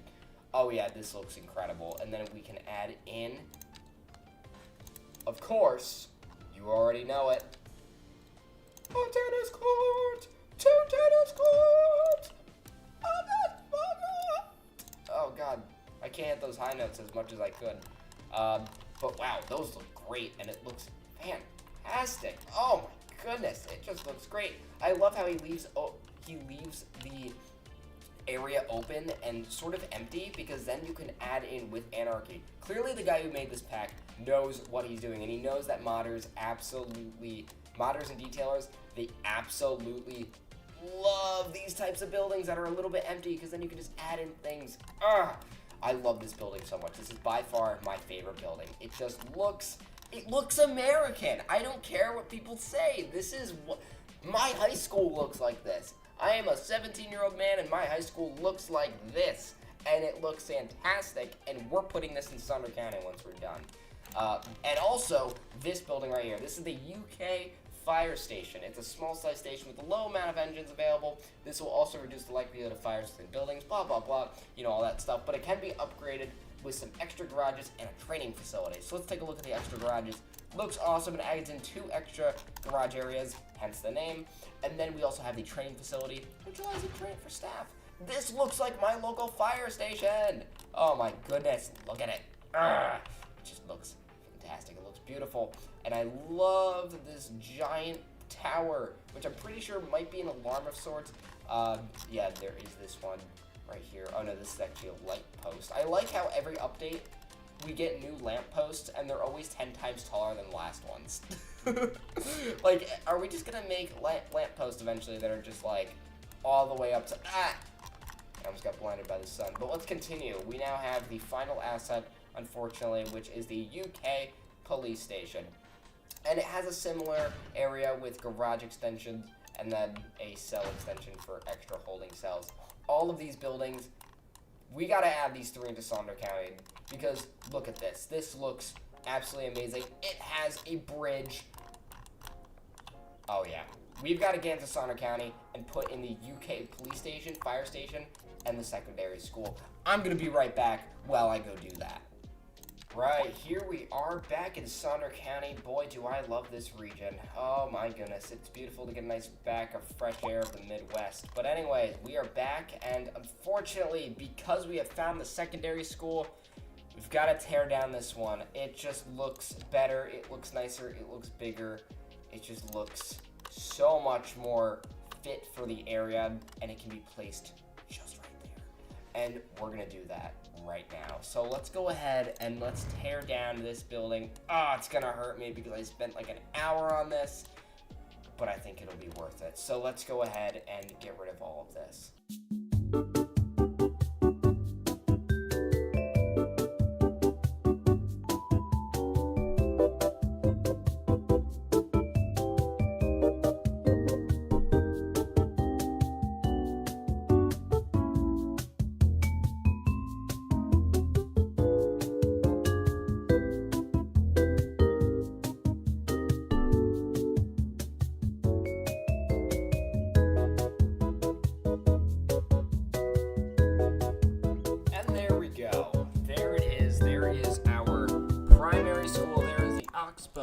Central High School. And do I think that it looks great? Of course I do. I think that this looks fantastic, and I think that it just really adds in just more flavor and makes everything look older and just more used, The other building I did mention when I was building it originally was the fact that, like all the buildings, they look too modern, and the second that I get the chance to replace the high school, I will. But then again, that was an hour of my life that I did just kind of spend doing that. But, it's fine. Because after all, we didn't lose any of the parking spaces. We didn't lose anything like that. And this whole open area, I'm going to go in and I'm going to add in a couple of things, okay? First, it's going to be a chirper American football field. No, it's not. But it's going to be a couple of things, and you guys are going to love it.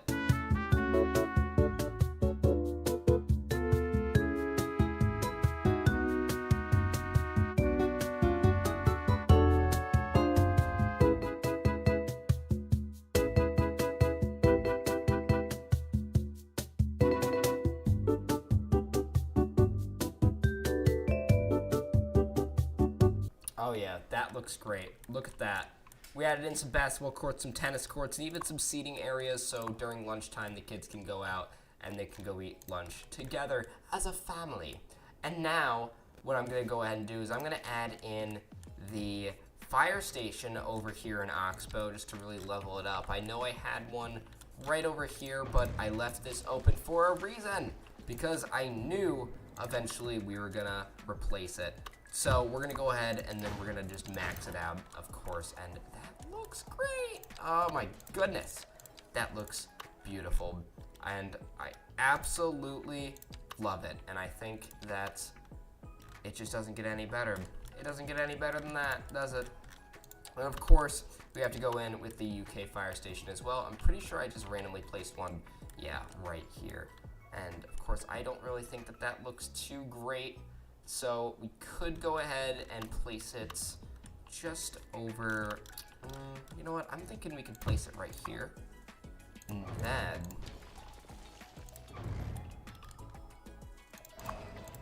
we'll of course go ahead and add in that. And that looks great. That looks fantastic. And I could not ask for a better asset pack. I really do appreciate the person who spent all of his time working on this, because trust me, I know how it is to spend a lot of time on something, and you know, you deserve all the credit in the world for this. I think that it's amazing. I think that what you did was awesome, and I really do appreciate your effort. Now, with that being said, everybody, I really do hope that y'all all enjoyed your time here, watching me play, watching me put all of this work into this, and I think that this definitely does deserve a like and a subscribe and a comment down below about what you want to see next. My name is Brett, and I appreciate you guys sitting here and watching me play City Skylines 2. I'll catch you all in the next one. Peace out.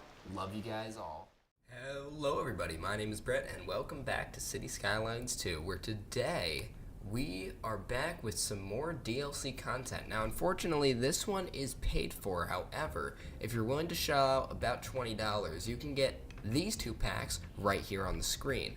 The Modern Architecture Pack and the Urban Promenades Texture Pack. I'm just going to call them Texture Packs because I've been playing way too much Minecraft lately. But anyways, we're going to be getting right into this, and I want to waste none of your guys' time by showing you guys what exactly these two packs have to offer. And we're going to start right on the bottom right corner of this grid with our community service centers for the hospitals. Now, I'm going to be going over the modern architecture packs first for this community centers, and then we're going to be moving on to the urban promenades right afterwards. So let's get right into it. The first one that you get is the modern medical clinic. Now, the modern medical clinic is similar to the the small medical clinic, and it actually even has a similar shape, and with a bit of recolor magic, you can kind of get it to look like it. And I kind of like the idea of them both being one building, because if you move them together, I mean, it kind of looks like an off-branch of the building. However, you can upgrade it with, you know, the things that actually the medical clinic had, because then there's the modern medical clinic, and then there's this one in the base game. Now, the base game one does have an extension wing, which acts as this building's additional clinic center. Now, the additional clinic center can just house more medical beds, you know, just more patients in general, and of course, you can place them freely from what I can see. Oh, you can't. So that's definitely neat to keep in mind. So definitely keep that in mind when you're constructing this building, that you can't place the buildings off of the when they're locked to it. And then we have a specialized treatment wing, which adds in a nice, beautiful little bridge right here, which I absolutely do love. I really like the way that this building looks. Like these modern architecture buildings, they don't look hyper modern, which is good. That's always good for most buildings that are classified as modern, because typically in a city, this is what modern would be. Monotone colors with, you know, just little splashes of color just to show what type of building it is. But however, if you go over to the main area right here, which is massive and also makes a ton of noise, this is the modern hospital, which actually looks incredibly similar to the normal hospital, if I can find it. Where is it? There it is. The modern hospital. Now, the modern hospital is actually much smaller than the regular hospital, and it actually houses, well, that's the catch right there. It houses less patients, which is definitely perfectly fine, but it does have a couple of neat little upgrades here. One being the medical center, which allows it to have some more patients. So in order to make this the equivalent of the modern hospital, I think you would just need that one upgrade to make it taller. Yeah, and immediately its baseline is more patients. However, and it actually does come with a helicopter depot, so you won't need to upgrade it with the helicopter depot. However, this one, even fully loaded, this one is cheaper than this one. So I guess if you do have some extra money to splurge, you could totally use this one. It actually houses half the amount of employees, but it has more patients. So it makes me wonder, like, what's the catch? I feel like it's not as efficient. I mean, the amount of vehicles it has, this one has 31, and then this one has 31 as well. They can definitely, I can see that they've probably been reskins of each other, but this one definitely seems to have more monotone colors and more dull colors, which is definitely good to see in a lot of cities. I don't like this building. I've never liked the hospital building, to be honest. It's been my least favorite. I've only ever placed it when I've actually needed to, and the only reason for it is because it just looks like there's too much going on. There's a balcony on the front. There's a bunch of colors. They're all neon colors. Like, it's just like, whew, man, like, it just looks like a lot, and it looks like it was built in Minecraft, like, honestly. Like, it looks like something that I could construct in Minecraft. But this one, it's sleek, it's modern, it has that nice urban flair to it, which allows it to fit in more even unmodern situations, just due to the fact that, you know, it's, you know, like, due to the fact that it's just kind of there, you know, like, it looks like it's a part of the landscape. This one looks like it was erected out of the ground in 5 minutes. So you can kind of see where I'm going with this. But moving on, away from the hospitals, overall, I think that these are great assets. I think they're good things to put into the city. But moving on to urban promenades, which, if you got this one, you can get the Urban Medical Center, which has a nice, beautiful little green rooftop and a nice rooftop access with a balcony. Now, this one kind of looks like a dental clinic, I'm not going to lie, or it looks like a glasses store. And I'm not saying that that's a bad thing, because that definitely isn't. But this one actually, fun fact, this one actually houses more patients for just a little bit more money than the hospital. And I think it doesn't even come with attractiveness, which I think is weird, because you'd expect urban promenade, like, if this building was built in my town, I would expect there to be way more attraction to, like, my community in general from just having this. But I don't see any sort of buffs from these. Yeah, there actually isn't, which is really surprising to me, because you'd expect buildings like this to have some type of buff to them, but that's okay. Now, if you want extra, you can add in an extra roof, which adds in more space. It keeps the old balcony, which I guess is nice. Do see how sunlight could become an issue in the future, though.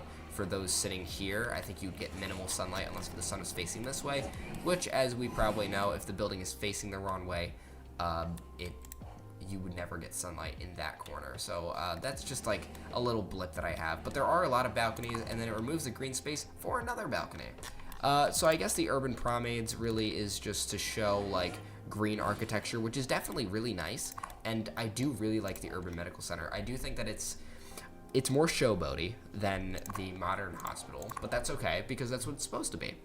Because all the rest of the buildings, which we're going to make a detour right now, and we're actually going to go over to what the urban promenades look like. This is what you're paying for. This is what you're paying $8 for. And I'm by no means saying that that's a bad thing, because I think that these buildings look excellent, and they even have recolor support. So if I really want to, I can in fact go in and make this entire building gray, or I can make it entirely white, or I can make it any other color of the rainbow that your little heart desires, which is definitely really good. Because if you think of a stereotypical green city, you think of a lot of white, and you think of a lot of green, and you think of a lot of blue. So by being able to use mods to incorporate new DLC is definitely good, because a lot of communities, especially a lot of game developers who develop mods for their games, and then, or rather DLC for their games, they push them out, and then they don't have mod support for those DLCs, either ever, or it comes out later. So it's good that the Colossal Order and Paradox Interactive, both of those dev teams, are working hard to make sure that we do have mod support for these buildings. So I'm glad that they do, and even this one, which I don't want to spoil it, but that one has recolor support as well. All of them do, which is fantastic to see that they do. And it's also the modders side as well. But focusing away from the modders side, we are going to take a look at the police stations now. Now, the police stations, you get, I'm pretty sure they should be over here. Yes. So here it is. take a good look. Because this apparently seems to be all you get. Oh, wait, no, I lied. Urban Primades gives you this, the Urban Police Headquarters, which I think looks pretty nice, but does it look like a police headquarters? Not really. It kind of looks like an office building, but I do think that that's the style they're going for, so it's not like I'm going to hold them against it. One gripe that I do seem to have with the Urban Primades one is that there isn't enough parking. Most police stations would have more parking just due to the fact that there's police cars that they need to house. But I don't see any sort of lower entrance. There is, however, a helipad that we can add in, and there's even a garage extension. So there you go. I guess that removes my issues. The only thing that I do have with this is that it looks a little too thin. But then again, I mean, I think it's going off of the thickness of the parking lots. But if we could make those a little bit thicker, then I guess I'd be happy. But I do think that this looks really nice, and I do enjoy the fact that there is green architecture all over these buildings. It makes them just look really nice, and it was something that was really missing from City Skylines 1. A lot of it had to look really industrial, but I'm glad that they're going the green energy route, or not rather the green energy route, but just the green feel for City Skylines 2, which I'm really proud about. And then there's the Modern Police Station if you got the Modern Architecture DLC, which includes a station gate with a helipad, and then an investigating team building, which is an offshoot of it. And then we have a small jail, which is another offshoot of it. So fully loaded, this is what it looks like. And do I think it looks nice? Without a doubt, I do. These buildings can be role-played, I guess, as anything else. This kind of looks like, I wish we just got this as a basic police station instead of it having to be a part of this, because from what I can see, there is no small modern police station, which is something that I was a little bit disappointed about when I did originally buy the DLC, because I was super excited to look at it, and then it was just nothing, which is a little bit disappointing, but that's okay. I do think that these are super high quality mods, but let's move on to the firehouses next. Now, the firehouses, you get 3 of them, and from what I can see, there is one for urban... Wait, why can't I think of the word? Oh, urban primades. And then there are 2 for modern architecture. So overall, do I think that the modern architecture ones are good? Or do I think these are better? I think that they look almost the exact same. Like, I honestly do think that they look great, without a doubt. Both of the packs look fantastic so far. And let's take a look at the community firehouse. Now, I like how they renamed them to be community firehouses, like they're part of a community, which is really nice to hear. And I like stuff like that. And what I also like about this is that it sort of looks like that these buildings, so let's just look at when it's fully loaded here. And I do want to try and make it. So it looks like we get a firehouse disaster facility, which looks great. Looks absolutely lovely and stunning. And it looks like you're supposed to actually place it over here instead. I guess it doesn't align though. That's really making me upset. That's okay. And then there's a fire watchtower right here. This looks like a prison, and I'm not gonna say, like, that doesn't mean I think it's a bad thing, but I think it's a prison. Like, it just kind of looks like one. But that's fine. I do really like just the overall blockiness of the thing. Like, it just looks good. And then this one is sort of a similar deal. It comes with a helipad and then a larger fire engine hall, followed by, of course, a watchtower for fire. And it's just a larger one of this one, except this one does not have a helipad, which makes sense. But this one, can I see this being put into pretty much any city, no matter the style? Without a doubt, yes. I think that this looks great. I think it looks functional, and I think that it just overall really adds to the modern style that some people have been trying to go for. Because I know City Skylines devs, you guys really like to push that.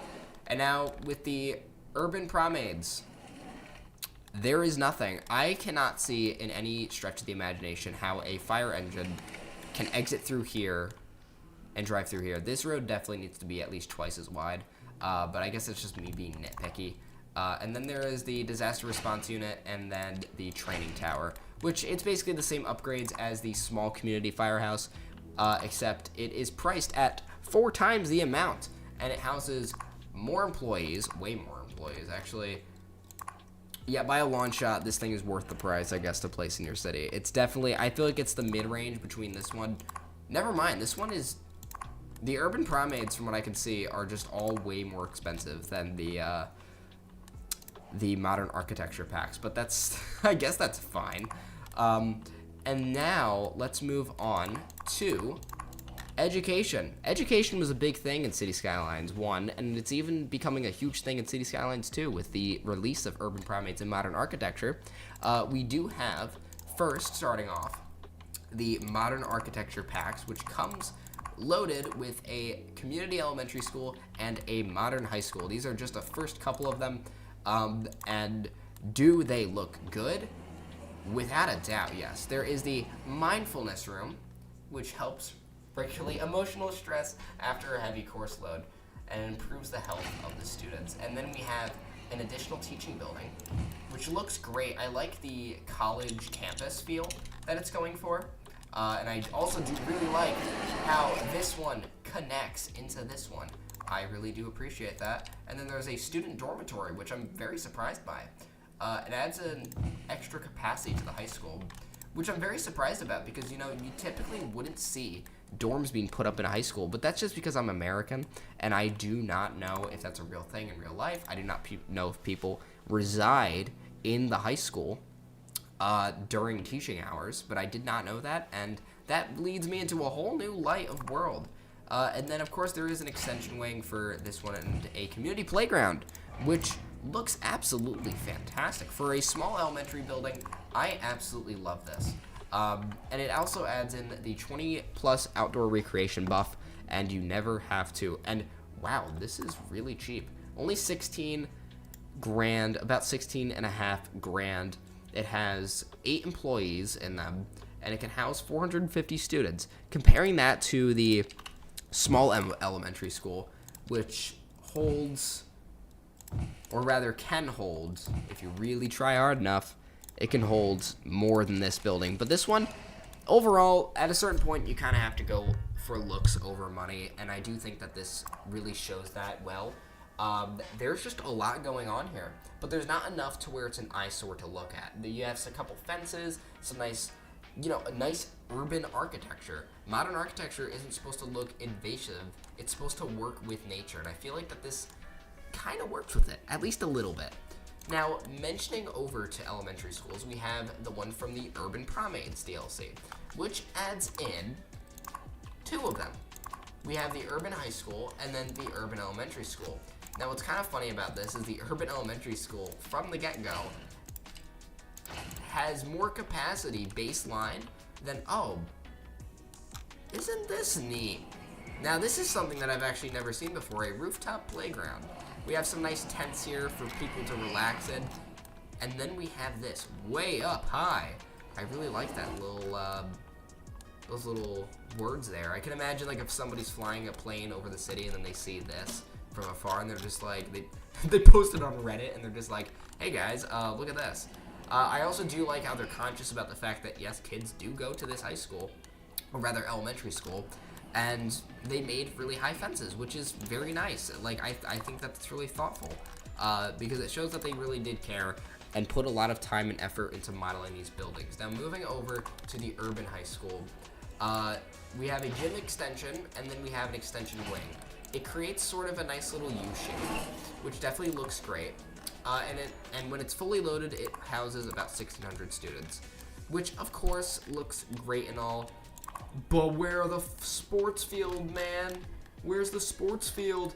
No, not really. Not a lot of high schools these days have sports fields, which is perfectly fine.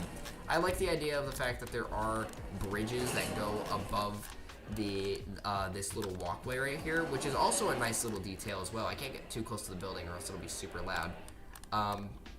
But this definitely looks really nice, and I'm really glad that they went with this route of having more bridges. I know it's a very specific thing that I have, but bridges overall on any education building just looks great. My high school has one, and it's fantastic. Next we have, for going back to modern architecture, we have a couple of options, which is the Modern Technical University, the Modern Community College, and the Modern University. This adds in So the community college adds in the 3rd level of education, and then the university adds the 4th level, and so does the modern technical university. These ones have some pretty neat upgrades, and let's just look at what the modern university looks like when we fully upgrade it, shall we? So I have to remove this road first because it does look like this does require a decent amount of space. And then, so we add in the extension wing, a university library, which looks beautiful, and then an academy building. The only gripe I have against these is that you can't actually move the platforms outside of the building. You can see it. See, like, they don't have that, which is definitely a little annoying because imagine how nice it would be to be able to place this onto, like, a distinct campus. And this one just kind of fits in with the modern technical university. You can see it. I mean, come on, just look at that. Now, upgrading this with an extension wing, another extension wing, a modern student plaza, which gets rid of huge amounts of parking, and then a technical academy building right here, which we're gonna have to remove way more space for this, which is crazy to think about. So we add in one of those, and then we add in a lecture hall. It kind of fits in, like, pretty neatly. It just kind of looks like they're all one building, which is definitely neat if you like your college campus vibes, because this is good. You gotta get onto this train while you still can, while it's ready to board some passengers, because look at this. This looks good. While they do look like prisons, I'm sure with a little bit of recolor, you can make this thing look pretty darn good, and just by giving it that nice little hue, it just made it look 10 times better, and I absolutely love it. Going over to the modern community college, we can add in some things like some nice dormitories, you know, about the basics. This one looks like it was stylized based off of Victorian architecture. It kind of looks like that, and there is a new sports field, which I'm just going to remove this road just so we can take a look at it. This looks beautiful. If only you could remove the buildings from the main building. If only you could place the sub-buildings away from the main building, because this would look amazing.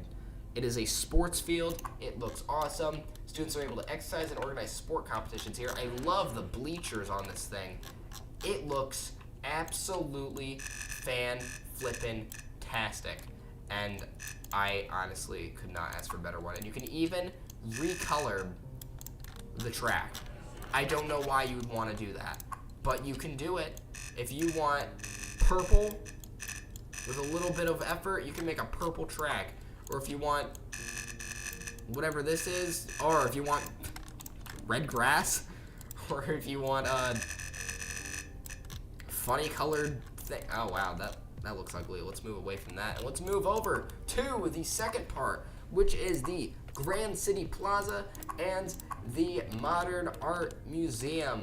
This was shown in the trailer, and look at this. I can even pan my camera through this. The lots are so huge. This looks like an art museum. If I looked at it in any other way, I would be dumbfounded. And there's this little guy right here. I don't know what you are, but you're making me happy. This looks amazing. It provides 75 indoor recreation, which is definitely a new tab. I've never seen indoor recreation before. And then right next to it, we have the Grand City Plaza, which adds only 6 outdoor recreation. You expect something like this to have way more, but I guess not. And then right next to here, we have the Community City Park, which I'm pretty sure is from the Urban Promenades DLC. Last I checked, no, it's not. It is from the Modern Architecture Pack. So all of these come from the Modern Architecture Pack. And then moving over to the Urban Promenades, we have these buildings, which I showed you guys earlier. But we still have more. Whew! Man, was this a great deal of money to spend on a game. We have transportation, which definitely new. We first have our local bus station, which has upgrades with extra platforms, and then a bus service station right here, which you can place about 2 of them. So that's definitely nice. It looks very modern, very sleek. It kind of looks like more of an office building, but I feel like it fits into smaller towns. I did not like this building very much. I did not like how you either had this bus depot right here, this bus station, or this small bus station. These just look like too much. They look too busy. This one just looks a little bit more peaceful, and I really appreciate that, and I think it looks great. And now we have a local train station, which can be upgraded with extra platforms, a modern arc to it for the entrance, which gives it a nice modern flair so we can go from old to new. And then we have an underground subway interface, and then some platform roofs. But what if this is not enough? What if you need more? Well, you can go with the modern metro station, which can be upgraded with extra platforms as well as an entrance roof, so people don't get wet when they're trying to walk inside. But what if that's still not enough? Well, that's where it comes into play, where you can have a central train station, which adds in just about everything from the get-go. And it can come with more underground subway interfaces, an elevated and concourse, which I think I said that right, an elevated concourse, and then an office building, which not only provides staff and employment to your citizens, but it also provides more usage for one building, which I think looks great. And what if, bear with me here, that's still not enough? Well, you have the modern subway station, which can be upgraded with, again, some more subway platforms for the underground, and then a platform roof, which I really like these nice little jagged edges. It kind of just screams subway. I can't really put my finger on why, but I just really, really like the roof. So with that being said, everybody, this was the entirety of what you get for the DLC, which is priced at $7.99 each. In total, you're willing to spend about $25 on this, and if you have the money, go ahead and spend it. Do I think it's worth it? Well, we're going to find out once we plop some of these service buildings down into Sonder County. So, I'll see you guys there. Right, here we back are in Sonder County. Now, there was a reason why I actually left this entire area open. That's because I want Vermont Springs to become part of the urban promenades and modern architecture area, which I think we can do pretty well. So I'm going to go ahead and design a nice, beautiful green road layout for this, and we're going to add this into Oxbow, because you know what? I think if any county deserves one thing, it's some green architecture, and it's right near the farms too, so I think it'll be lovely. So let's get right into it so I don't waste any more of you guys' time.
Was that a lot of effort or what? Oh my goodness gracious. And of course, work is never done. We still need to go in and add in some community parking here. Now, of course, what do I think, right? The Urban Primates pack, overall, out of 10, I would rate it definitely a good 9.5 out of 10. For it being the first DLC that City Skylines released, City Skylines 2 has released, I'm gonna be more lenient, naturally enough, because of the fact that, you know, I'm not expecting this pack to be the beans, and it's not supposed to be the greatest thing of all time. But do I also think it's good? Yeah, without a doubt. Oh yeah, like, definitely, this is good. This pack was fun to work with, it's fun to create green architecture, and it contrasts so well with this nice old apartment building look feel. And it really just adds to Sonder County. Every county needs some green architecture, and I can't wait to see what else they're going to add with green architecture, because I'm super duper excited. Now, of course, I do need to leave off with a couple of things. First of all, do I think that there's enough content? Maybe if there was some power plants or something like that. That's just because I'm big on like energy districts, like things like that, electricity, plumbing, water. Like if there could be a modern water pumping station or a modern gas power plant, stuff like that. But I do think that those are pretty large buildings and it would take considerable amounts of time to create. So I perfectly understand the wariness of doing that. However, what do I think about this so far? I think it's great. I don't think they should change anything about it. And if anything, if they're going to add to it, add it in later. But for now, I think I'm perfectly content with creating my dystopian, modern, urban primate cities. And I really do appreciate that. Well, you know what else I appreciate even more? You guys sticking around for this video. I really do appreciate you guys for watching. And if you did like this video, please leave a like, subscribe, and comment down below what you want to see next. Because by far, I want to hear your suggestions, I want to hear your feedback, and I want to hear what you have to say. You have a mouth, use it. And all of your opinions always matter. As long as they aren't, you know, those opinions. But anyways, guys, I'm going to leave this on a positive note. Thank you all so much for watching. Peace out. Love you all. And have a fantastic December 4th. Christmas is just around the corner. And maybe leave down in the comments below about what you asked for Christmas. I'd love to know. All right. See you guys in the next one. Peace out.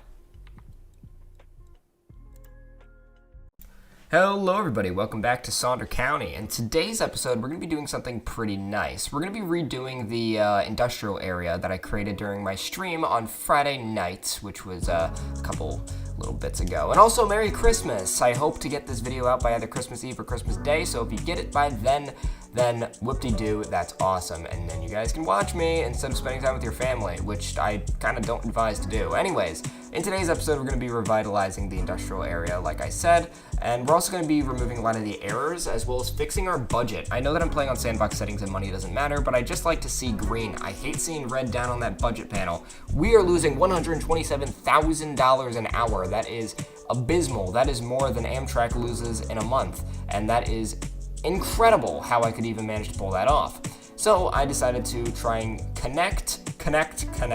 That is what the aim of the game is. Ignore this part of the video because I ended up just tunneling underground because I don't know how to make an intersection for this. With the rail thing, like, it was annoying as heck to do. But anyways, continuing on, basically what I mean by connect is transportation is going to be a big name of the game for this episode, as well as fixing our budget and, you know, redoing the whole industrial area. I feel like I've kind of repeated myself about 20 times now, but whatever, it's fine. So I wanted to create some transportation. After all, we have 14,000 people, and most of those people live in the town of Oxbow. Belfort has not gotten an episode in quite a while, and that's for an obvious reason. I didn't really want to, like, Belfort's kind of done. Like, I mean, I could add in some small density homes, but it's never going to be a huge town anyways. So, but Oxbow will be, and it's only going to continue to grow as demand grows for jobs and for people and for homes and blah, blah, blah. So that means that with that, we are going to need some transportation options. And this comes from the means of trains, taxis, and buses for today's episode. I wanted to create a bus depot in the heart of this industrial area, as well as adding on one of our key points for this county, which is the E-coil gas power plant. Power is going to be a big thing in this county. It's going to be what drives the people to come over and live here. It's where most of our workers are going to be. And it all starts with the gas power station, which I created right here.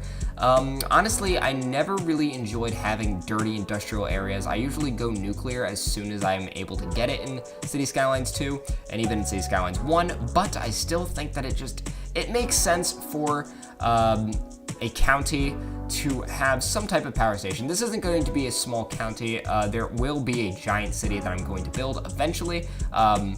But of course, that's going to be in a long time from now, don't worry, because I still need to plan it out. I have no idea how I'm going to do that. But anyways, continuing on with what we're doing, I created a transformer station, which is essentially the power grid. If these 3 transformer stations all go out, the whole county goes out.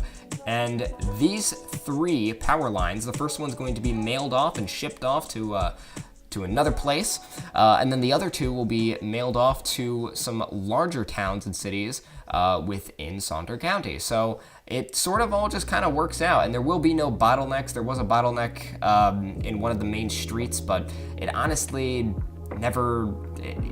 It was like a little thing. I just added another power line and it was fine. But something I always loved was creating power, I guess districts you call them. I don't really know. I'm not an electrician. I'm not an electrical engineer, so I have no idea what these kinds of districts are called. But I guess public service. I don't really know. But anyways, it looks great. It looks functional. It looks fun. And I love designing areas like this because it's just... This is what makes the town stay alive. It's the reason people are able to keep their homes, cool them. It's the reason you're able to go to the hospital when you get a boo-boo. Power stations are immensely important to any sort of community, and if it doesn't have a power station, the chances are it gets it somewhere else. And it is crucial that you have one as soon as you can, Sea Skylines 2, especially because it can help fix your budget, which I was trying to do in this episode. And that gave me a motive to build a power station so I don't have to buy power from a neighboring city. And it honestly just looked great. I mean, look at this. It looks awesome, it looks fun, it looks functional, and that's all that really matters, huh? Nothing needs to be complex. No complex interchanges were built in this episode. I don't deem it to be important because, after all, realistically, the citizens of this county, they're all robots. They will pathfind and they'll figure out a way to get there. But if anybody has some sort of suggestion of how to actually connect this place up and make it look a little bit more realistic, please let me know down in the comments below. I appreciate all sorts of feedback. But back to this. The cargo, realistically, rail infrastructure, to me, is not only very important, but it's also a little bit tedious. I play a lot of Transport Fever 2, and while I'm able to grasp the concept there, in City Skylines 2, I just cannot seem to get it. Even though it's a way more simpler, even though it's a more simple version of how Transport Fever 2 does it, because that's solely based on transportation, and in City Skylines 2 it's not, and yet it still feels complicated. It's mainly designing the buildings that actually go in there, because I'm trying to make it aesthetically look pleasing, but again, I don't know what these buildings actually look like in real life. They look incredibly confusing to me. The districts are humongous, so they require vast amounts of land, and I don't even know if I built this area right. I was going to try and build it as sort of a transportation hub with a large amount of industry to obviously get some workers and lower our unemployment count, but I just didn't seem to be able to figure it out. I only got the bus depot, which I didn't even think looks that good. This build, I feel like I'm falling off with how good and quality-based these videos have become. So I'm sorry if it seems like I'm not trying these videos, but I really am. A lot of it is spent, like this water treatment plant. I just placed it down because we needed water. That's not something I usually do, and it's also something that I kind of feel bad about. So, it's not necessarily that I'm not trying in these videos, it's just sometimes I get really busy, IRL, and I can't really work on this, and I try to get it out as fast as possible so you guys aren't busy waiting like sitting ducks all the time. But anyways, enough of my rambling. This is the bus depot. It sucks, I know, we're gonna fix it in the future episode. But this is the first part of our transportation network, which was the Central Oxbow Bus Integration System, which I'm calling whatever the heck the acronym for that is, but it's basically connecting everybody in Oxbow to one bus network, and I ended up creating a second one that led into the industrial area because I guess it just made sense. I lowered the fees down for the bus depots because it makes more sense. Especially in more modern times, you're starting to see the push for public transportation. I don't want a car. Cars are expensive. Gas is expensive now. So I'm going to start taking the bus. But I'm paying $80 a month for a bus pass, and now I don't want to pay that much for it. I know gas is expensive, but geez, this is even worse. And that's sort of the mentality that I went in with building this. I wanted it to be accessible, and I wanted to sort of get a nice push. I can raise the prices now if I want to, because people are actually using it, but right now it has to be cheaper so that people get the incentive to use it, and then because the way that pathfinding works in this game, it's very close to real life, I would have to say. Oh, and here's the area where I tunneled because I gave up in trying to make an intersection. But anyways, it's very similar to how real life works. You're gonna get people who are always gonna use the bus every day and don't own a car, and they're gonna be fine with the price, with the extra price, if the prices ever go higher up, because they're like, oh, well, I mean, at least I don't have to pay for gas. And that's sort of how it all boils down. And also adding in these rail networks really helped out, because now we have cargo trains as well, not just passenger trains going from town to town to city. And speaking of trains, real quick, I don't know if I did it now in the video. I honestly don't know what I'm doing here. I'm adding taxi stands. Of course I would. Why wouldn't I? I also added in some nice little transit decal services right in front of the train station because that kind of just made sense, and it would allow people to not just crash right into a bus. And then I added in a recycling center, the Japanese recycling center, which looked nice and modern and sleek and fun. And then I disabled and renamed the gas power plant to the E-Coil power station and renamed this district to the E-Coil Transportation / Industrial Center. And it looks incredible. I'm honestly super impressed and super surprised on just like how much effort that I actually put into this just for one industrial area. I could have just slapped this down in the town and just called it a day, but no. That industrial area is going to be used for the entire county, which is why I put it away from the towns, because it's going to get a lot bigger. Of course, I built this industry near water, like it's going to be huge. Of course, I have no incentive to make it huge right now, but trust me, it will happen. And these buses look amazing. I even added in some nice taxi stands around Belford, because while Belford is not big enough to support rail infrastructure, it is big enough to support some taxis and buses. And then, this was the fun part, this was one of the best parts of the entire episode, was creating a central park for Oxbow. I created one, I think, a little bit back ago, but I haven't the foggiest of how exactly it went down. But anyways, I wanted this to sort of be the result of a push for environmentalism, as you can see by the solar-powered parking lots that power electric cars and whatnot. The people of Oxbow seem to have been incredibly upset by the fact that there is now a gas power plant instead of a nuclear power plant or anything else that could be cleaner. And of course, they don't like it. So they were like, hey, can you stop making our air like really dirty and gross? And they were like, okay, yeah, well, instead of fixing that, we'll build a park. I want to imagine the government of Oxbow is like really shady, like immensely shady. Like they take people's money and they just kind of run away with it, but people don't bother it because the living standards are so high and the social pressure is so immense in the town that like you can't do anything without getting penalized for it. I think about this town a little too much. It's a video game. I probably shouldn't be this obsessed with it, but I mean, hey, you know what? Whatever, man. It's not like I'm creating like full-on books about this town. I mean, I could if I wanted to. It's not, I mean, how hard could it be to write a book after all? But anyways, I created a nice little lake area. It didn't end up filling up. Like it like just didn't fill up as much as I wanted it to. But whatever, man. It works. I don't really care. And then this is the Oxbow Park of Remembrance, the Oxbow Park of Remembrance, to remember the founding fathers of this town, who shall not be named because I haven't found a name for them. But it's fine, whatever. This area I ended up doing something with. I just went around for trees and small decorations because somebody on stream said that my town looks barren. They're right, it does. There's like no trees anywhere. It's really weird. I probably should have thought of that before building all this. And then right here is where I expanded out the industrial area, and this is when it housed 2,000 employees right after this. And it looked awesome. It looked great. It looked functional. Like, it doesn't look silly. I mean, it looks kind of silly how there's two industrial blocks just kind of spread out, but what can you do, man? And then I added in some oil on this side, and the biggest reason for this was because it'll be for a future episode. I can't really say what it'll be for, but it'll be for something real special, real nice. I'm just gonna leave it at I've been researching what oil fields look like. And you see all this traffic? Watch it all disappear the second that I put in this train station. Like, it's insane. It went from like back up all the way to the highway to now there's just nothing. And then this is when I try to figure out, hey, how can I put a rail station in Belford? And I could have very well have done it, but it would require me to dismantle that giant gas station that I built a couple episodes ago that I really detailed, and I didn't want to get rid of it because there was too much detail going on.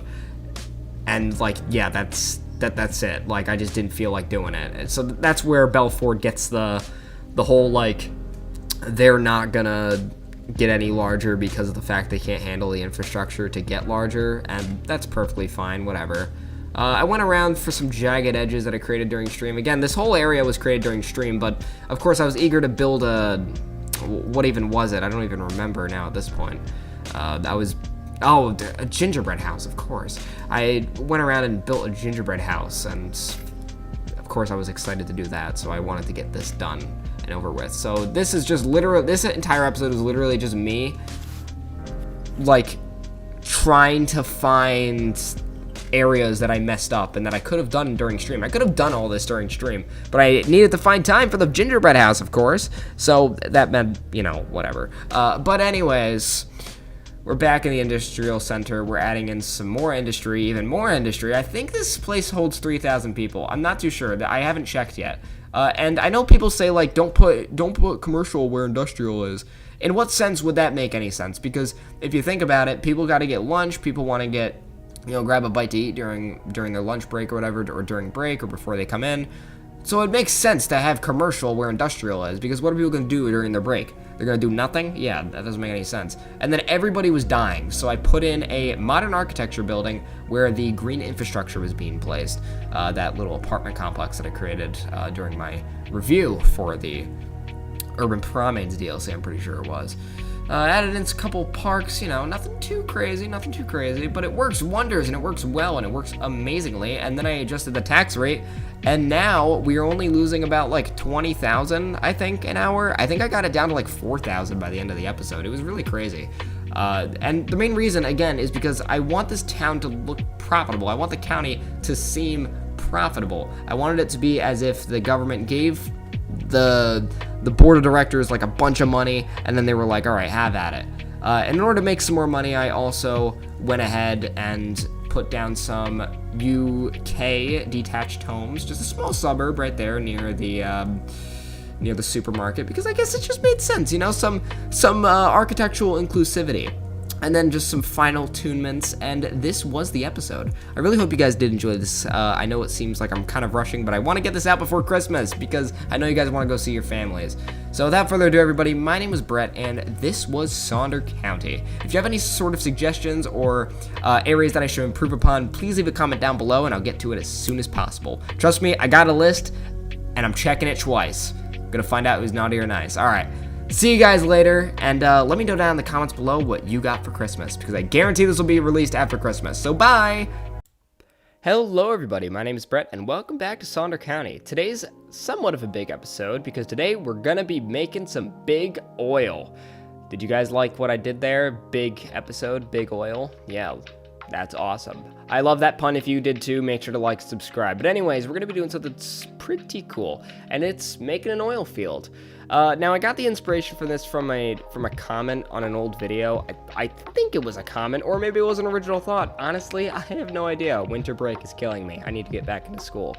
But anyways, yeah, with a little bit of ingenuity and also a little bit of inspiration from City Planner Plays Segunda Beach, where I basically learned how to actually make one, and also a big inspiration from like the oil fields down in California, since that seems to be a popular reference among people who play City Skylines, especially City Skylines 2. Like, there's like an obsession with California's oil fields, and I was like, well, who am I to not bandwagon and try and be unique? But this right here was a tactic that I learned from City Planner Plays, where he was basically following the topography lines, and you're able to see the topography lines if you just put down like a path or a road or something that's following the topography line you want to show.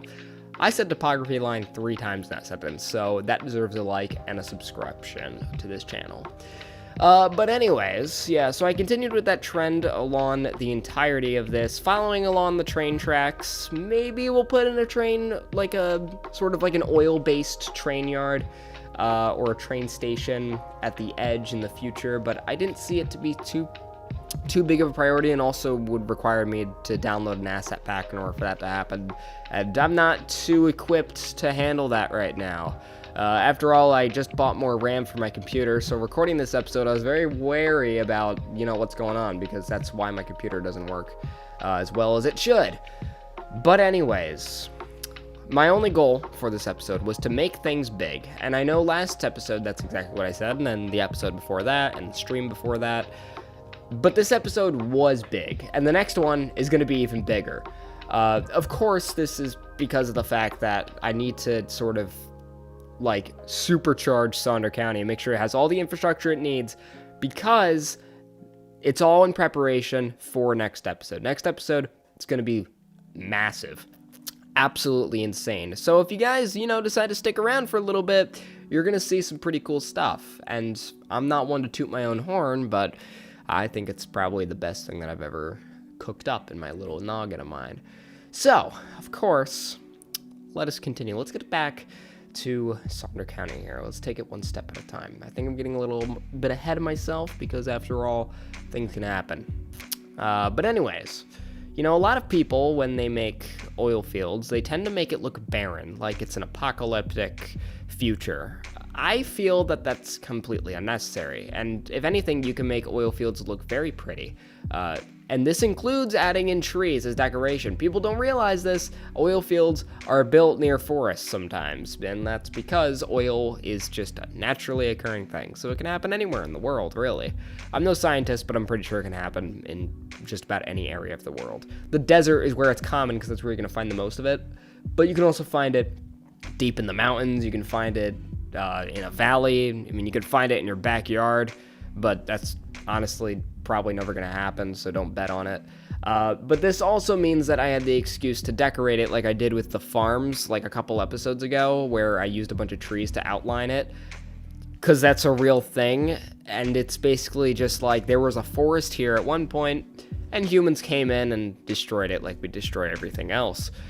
Unfortunately, that's the sad truth. And while it looks barren like this, would you want it to look like that, or would you want it to look like how it did at the end of the episode? Because in my opinion, I don't want my builds to look barren, and I don't want them to look like there was a bomb that was dropped on the county and like it just deforested everything within 50 square miles.